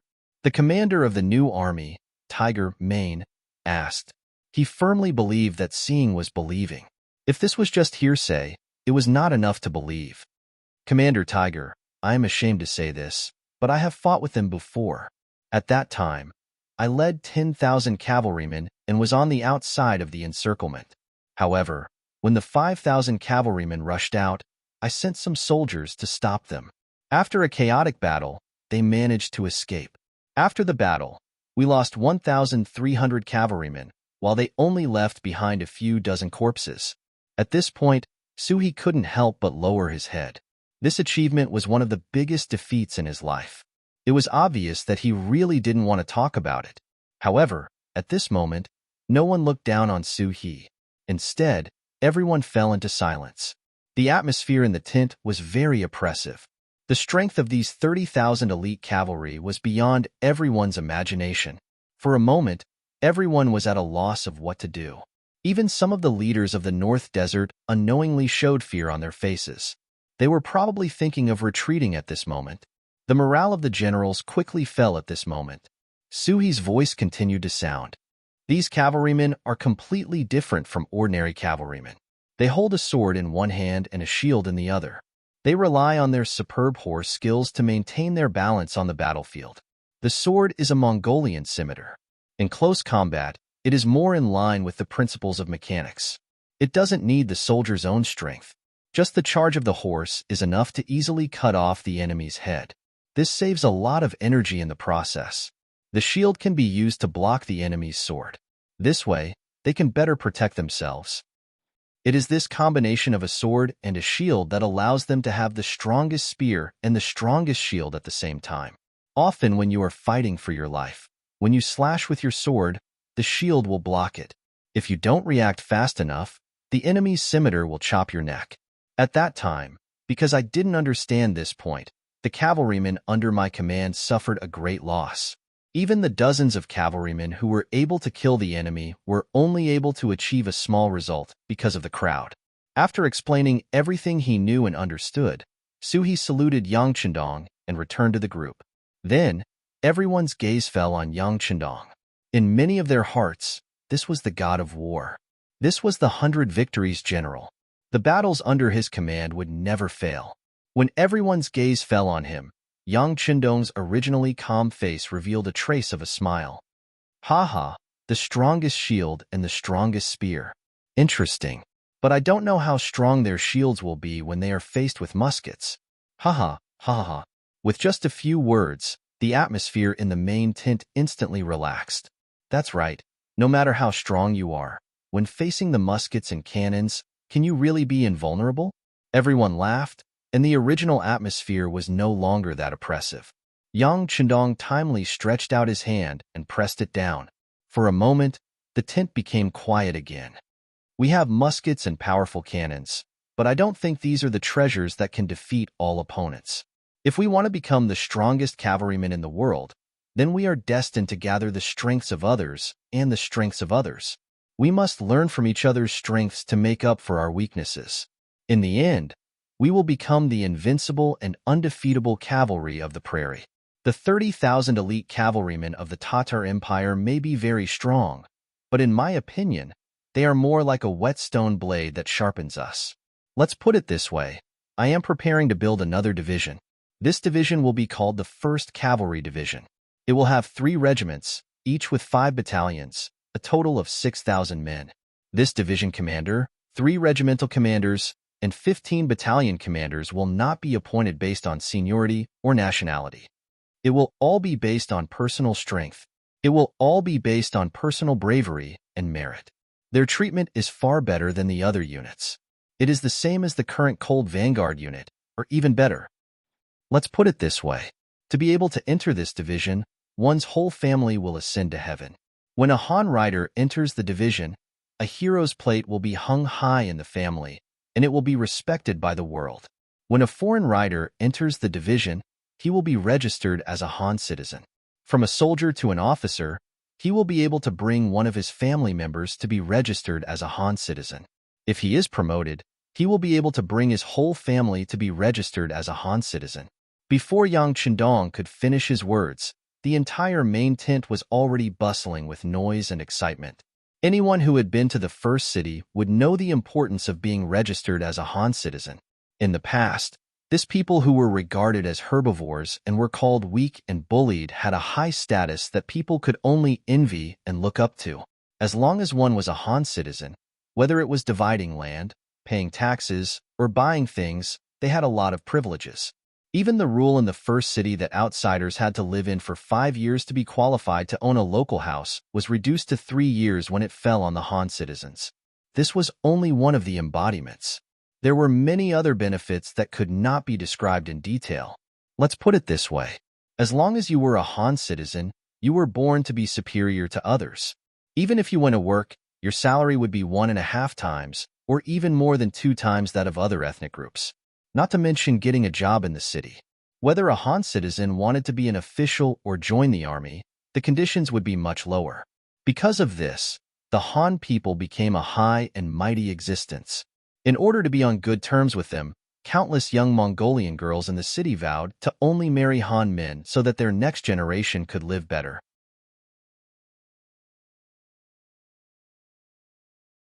Chapter 888. There were many benefits to being a Han person, and everyone had a deep understanding of it.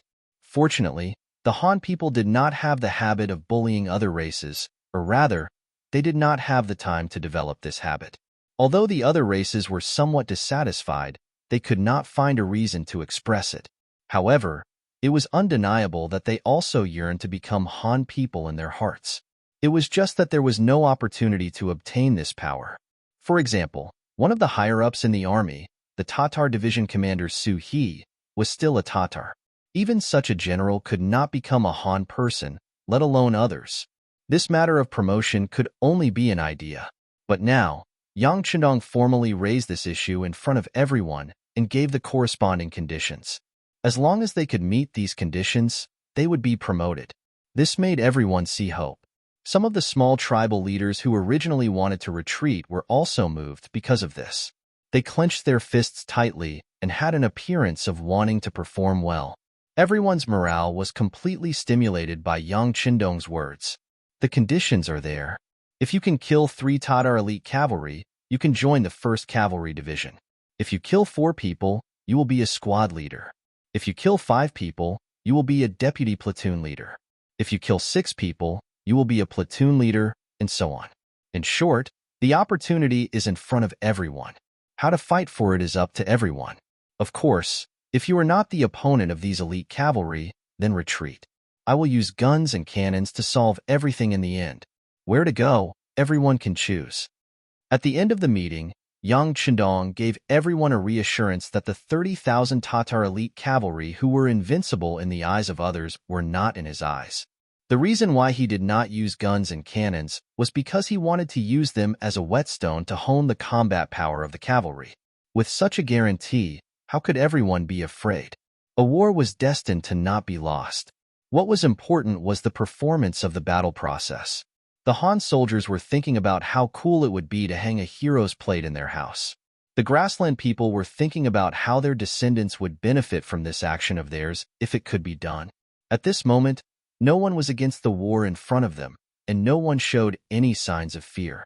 In fact, they didn't even want guns and cannons to appear on the battlefield, because they only had one thing in mind, and that was how they could perform well in this battle and successfully join the 1st Cavalry Division, so that they could bring glory to their ancestors and be respected by the future generations. Under Yang Chendong's intention, the contents of the meeting were quickly spread out. Then, the entire camp was in an uproar. Other than the fierce Tiger Regiment, all the other soldiers were tempted. Regardless of whether they were Han soldiers or foreign soldiers, they all had a goal in their hearts, and that was to perform better on the battlefield tomorrow. At daybreak, many soldiers got out of bed without being reminded. Then, they began to sharpen their sabers, wash their horses, check their stirrups, and other things. All of them were ready to do their best and perform well. The sky slowly brightened, and the cooks began to cook. The aroma began to spread in the camp, but at this moment, no matter how delicious the food was, it seemed to give everyone a sense of dullness. At this moment, everyone's eyes were fixed on the enemy camp 10 li away, and killing intent filled the sky. In the Tatar camp, Tuachuo Buhua also began to raise the tent after breakfast. 10,000 ordinary cavalry became logisticians, responsible for the army's food supply and other matters. The 30,000 elite cavalry divided into 3 different directions and began to move towards the mercenary camp. With these 30,000 invincible elite cavalry, Tuachuo Buhua was confident that he could defeat any opponent. Reality would also prove that the Tatar elite cavalry was undefeatable and undefeatable, the strongest cavalry in the world. According to the previous arrangement, Boer would be on the left, Ming on the right, and he would personally lead 10,000 elite cavalry in the middle. As long as the 3 of them moved together, they would be able to break through the formation of the mercenaries and finally kill their way to that ignorant brat who did not know the immensity of heaven and earth. At that time, they would use the Mongolian curved horses to teach young Chendong how to behave and tell him who was the strongest in the Central Plains. With the invincible elite cavalry of this era, Tuachuo Buhua was not afraid of any schemes from the mercenaries. He believed that in front of absolute strength, nothing could stop them from advancing. In the past, Yesen of the Wara Empire could not do it, and now, Yang Chendong could not do it either. With great ambition, the 30,000 elite Tatar cavalry set out. After advancing for 5 li, 6 li, 7 li, the mercenary camp did not move at all, and a look of disdain flashed across Tuachuo Buhua's eyes. He did not know what kind of game the enemy was playing, but he knew that when there was only 3 li left, his elite cavalry would be able to charge over. At that time, no one would be able to stop them. Pass down the order. Prepare to attack. The arrogant Tuachuo Buhua sat on his horse and gave the order to the flag bearer. Boom, boom, boom. However, without waiting for the command flag to issue the order, 3 ear-splitting sounds of cannons rang out. The cannons landed about 200 meters in front of Tuachuo Buhua's left, middle, and right troops. The loud rumbling sound caused the elite cavalry to cry out in disarray. Even animals were afraid of fire and loud explosions, and war horses were even more so. Reality had proven that even the most well-trained war horses would lose control in front of the cannons. The 3 cannons completely wiped away the confidence on Tuachuo Buhua's face. For the first time, fear appeared in his heart. How much of his 30,000 elite cavalry would be able to fight against the mercenaries with such advanced weapons? Just as he was thinking, a rider came from the distance. It was the new commander of the army, Tiger's Mane. His epaulets sparkled under the sunlight as he shouted, "Our heavenly Khan feels that Tuachuo Buhua is a hero and is willing to meet you with weapons in the spirit of mutual appreciation. This time, the enemy can only send out 2,000 cavalry to fight, regardless of life or death. This is the condition that our heavenly Khan has proposed. We are both using cavalry. This is already the greatest respect to Tuachuo Buhua Khan. I also hope that you can abide by the rules. Otherwise, the artillery just now is just an appetizer. Soon, this area will be covered by artillery. At that time, I don't think I need to tell you what will happen. You can choose where you want to go or what you want to do." Hiya. Yang Chendong was the only one who could send a military commander as a messenger. After completing the mission, Tiger's Mane rode back to the barracks and came in front of Yang Chendong. "Young master, I've finished." "I heard." Yang Chendong nodded. "Young master, can I participate in the next battle?" Taking advantage of this opportunity, Meng tried to sound Yifutian out. "No," he replied firmly. Then he said that you and the deputy commander can't participate in the battle. Other than that, the others can do as they wish. Tiger's Mane was the person he trusted the most. He could not lose him. Although the name of the 1st Cavalry Division was dazzling and attractive, Tiger's Mane was already the commander of the new army. There was no need for him to take this path. As for Tuachuo Buhua, although his horsemanship was not bad, it was only not bad. In a real battle, anything could happen. It was too much of a waste to send such a wise commander to the front lines. If something happened to him, it would be too late for regrets. This was an absolute order. Even though Ming wanted to perform well and prove that his horsemanship had improved greatly during this period of time, since it was the sixth young master who had ordered him to do so, he naturally wouldn't disobey. He could only agree and leave. In front of the elite Tatar cavalry, Tuachuo Buhua called Hubo and Ming over to discuss military matters. Now that you know the situation, tell me what to do. Originally, Tuachuo Buhua was full of confidence and wanted to crush the mercenaries. However, before the battle even began, their morale had already taken a huge hit. Now, Tuachuo Buhua felt a heavy pressure in his heart that made it hard for him to breathe. The mercenaries' cannons are too powerful. If those 3 cannons landed in our army, the consequences would be unimaginable.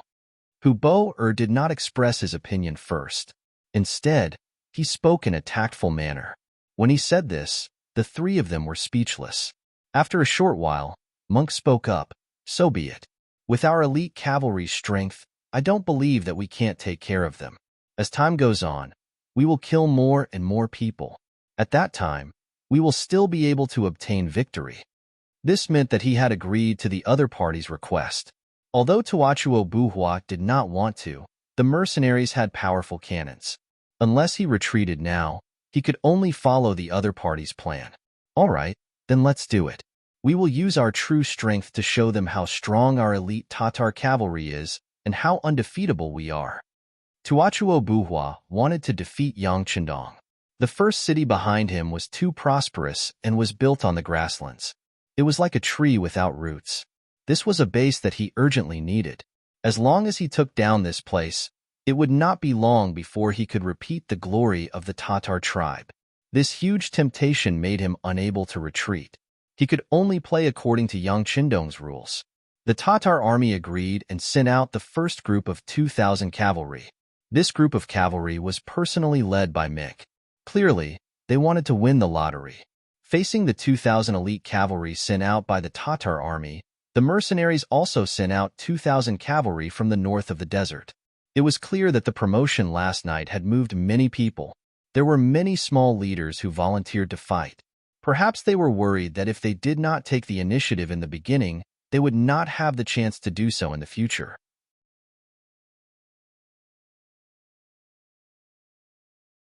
Chapter 889. Tell the cavalry warriors that as long as they kill 3 people, they can retreat. Of course, if you still have the ability, you can choose to kill more people. There will be different military merits waiting for you. We have people on the side watching and recording. Of course, if you feel that you can't win, you can retreat. You won't be charged with desertion. In front of the first echelon of 2,000 foreign tribe cavalry and tens of thousands of soldiers, Yangchendong made such a solemn promise. He was now the heavenly Khan. Every word he said was no less than an imperial edict. The reason why he made such a concession was because he was worried that the Tatar elite cavalry was too powerful and would scare these warriors.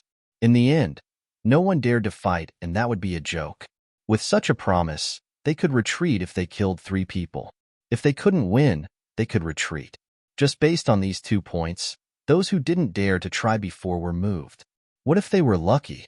2,000 tribal allied armies set out. They stood face to face with the Tatar elite cavalry. There was only a distance of 1 li between the 2 sides. This was the time for the cavalry to display their greatest strength. Compared to the 2,000 tribal allied army cavalry, the 2,000 Tatar elite cavalry seemed to be more uniform and orderly. They were dressed in winter clothes, with their left hands holding scimitars and their right holding shields. Their faces were masked, and their heads were covered with black headscarves, revealing only their eyes. They also wore long black cloaks and wore riding boots with daggers attached to them. They all carried large bows on their backs. Just by looking at them, they gave off an extremely fierce feeling. 4,000 people looked at each other. 8,000 eyes looked at each other. With a loud shout, both sides launched their most powerful charge. 4,000 cavalry warriors clashed in the blink of an eye. Then came the clash between the scimitar and the scimitar, the clash between the scimitar and the shield, the friction between the scimitar and the air, and the cutting of flesh and blood. The men borrowed the power of the horse, and the scimitar borrowed the power of the wind.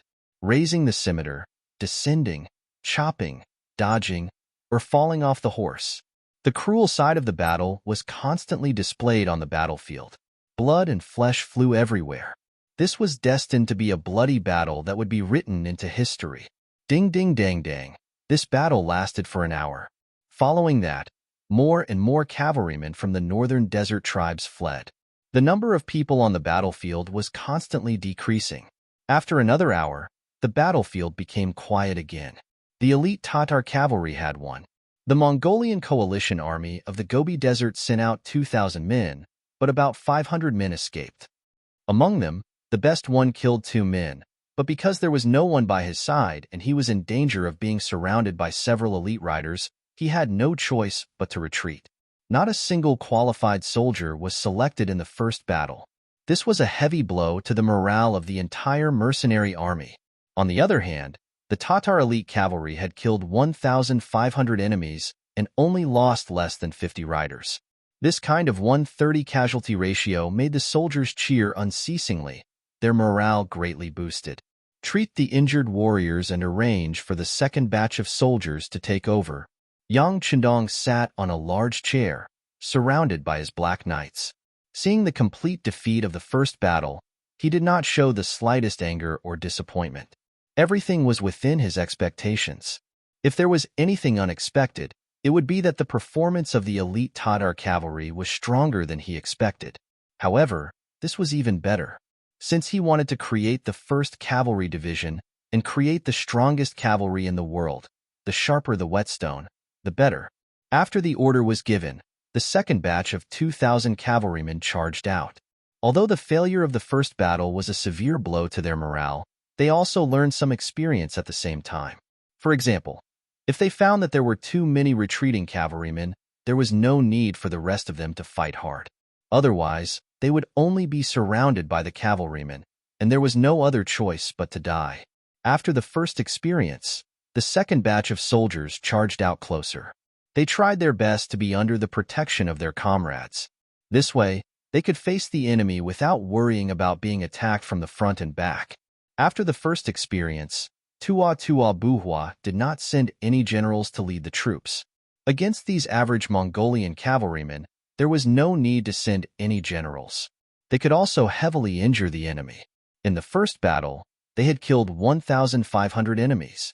If this continued, it would not be long before the enemy ran out of soldiers to send. Thinking about that, Tua Buhua had an urge to laugh out loud. Heaven Khan, do you think that I am afraid of you just because you outnumber me? Then I will let you see how wrong your decision is. The second battle began. Compared to the first battle, it was much more intense. It was obvious that everyone had used all their strength and did not hold back. This was a real battle, a bloody battle. It was either you die or I die. Any carelessness could lead to irreparable consequences. Everyone only had one life. If anyone did not use all their strength, they would be facing death. The battle continued for an hour. During this time, hundreds of Alliance Army cavalrymen had retreated. Perhaps they felt that they were not strong enough and that if they continued to fight, they would only die. Or perhaps they were injured and could not fight anymore. Either way, the situation on the battlefield was worrying. On the entire battlefield, there were less than 300 Alliance Army cavalrymen. Looking at the Tatar elite cavalry, only a few dozen had died. There were not many casualties. Kill. Continue to kill. I still need one more person to join the army. In the battle, a very young Mongol cavalryman was still waving his blade. He blocked left and right and solved another crisis. His name was Huhelu. He was a young man from a small Mongol tribe. Like most Mongols, Huhelu grew up on horseback, and this allowed him to train his skills on horseback quite well. However, his best skill was still the knife-cutting technique. It was said that it was taught by a veteran soldier who passed by their tribe to recuperate. In order to learn this skill, Huhelu secretly killed a fat sheep in his family and gave it to the other party. Then, when the other party left, his horse skills had improved greatly. This time, he had signed up for the battlefield because he wanted to bring the book with him. When Huhelu was shopping in the first city, he accidentally saw the performance of the female soldiers of the first city's publicity team. The young him was quickly attracted by those beautiful girls. As a result, he had the first dream in his life, which was to marry a female soldier of the publicity team. This seemed to be a very honorable thing. Helu was considered handsome, which was also where his confidence came from. However, when he inquired about the female soldiers of the propaganda team, he discovered a fatal problem. There was a prerequisite for these female soldiers to choose a husband, and that was that the other party had to be of Han nationality. Only then could their status be considered equal. When he heard this, Helu was naturally very unhappy. Compared to the Han people, he was not inferior. He was willing to work hard and was good-looking. He could rely on his own 2 hands to obtain a happy and wealthy living environment. Of course, although he was angry, Helu had to admit that at least in the first city, the status of the Han people was extremely high. It was far from what a person from a small tribe like him could compare to. Therefore, from then on, he had an idea in his heart, which was to find a way to become a Han person and become a member of this powerful nation. At that time, he would definitely marry the most beautiful female soldier and fulfill his dream. However, how difficult was it to choose a new nationality? He had never heard of such a precedent. Until last night, there was suddenly a piece of news that as long as one could kill 3 enemies on the battlefield, he could choose to become a Han person. If one could kill 4 enemies, he could bring 1 more person to become a Han person. A great thing fell from the sky. Helu felt that the blood in his body seemed to be burning at this moment. He knew that the long-awaited opportunity had come, so he had to seize it. The realization of one's dream always needed to be fought. The opportunity was right in front of him, and Helu did not want to let it go. Facing the powerful elite Tatar cavalry, he used all his skills. Not long after the battle started, he took advantage of the chaos and chopped off the head of an enemy cavalry. Then, in the middle of the battlefield, he stabbed his saber into the chest of an enemy. After killing 2 people in a row, the target was right in front of him. Helu saw hope. However, the surrounding environment also became vile. He still had about 300 companions around him, and some of them were constantly retreating. The number of enemies was increasing more and more. Wanting to kill 1 enemy in this kind of environment was easier said than done. Right now, Helu could choose to immediately retreat. This way, he could protect his own safety. After all, the mercenary camp was half a li behind him. As long as he retreated there, the Tatar cavalry would not dare to pursue him. There were more than 3,000 muskets of the ferocious Tiger Regiment placed there. They could take his life at any time. But if he did that, his dream would be shattered. This was something he could not accept. Therefore, he only had one choice left, and that was to continue killing the enemy. Even if he only killed 1 person, he would be able to become a Han person. Everything in the future would become bright. It was too late to say, but all these thoughts were formed in an instant. At this moment, Helu's eyes revealed a wolf-like light. At this moment, he was determined to kill 1 more enemy. It was also at this time that 2 elite Tatar cavalry appeared in his field of vision. They discovered him and rushed towards him. Looking around, Helu did not see any other enemy cavalry within 3 zhang of him. He knew that this was his chance. Even though there were 2 riders approaching, he was still fearless and charged head-on. Borrowing the momentum of the horse, Helu's feet left the stirrups. A bold idea quickly formed in his mind. If he wanted to avoid the enemy's saber, then he had to abandon his horse. Otherwise, even if he could kill the enemy, he would be killed by the enemy. You're tuning in to the Warrior Lore YouTube channel. Don't forget to subscribe and join us on this journey to catch the most captivating stories.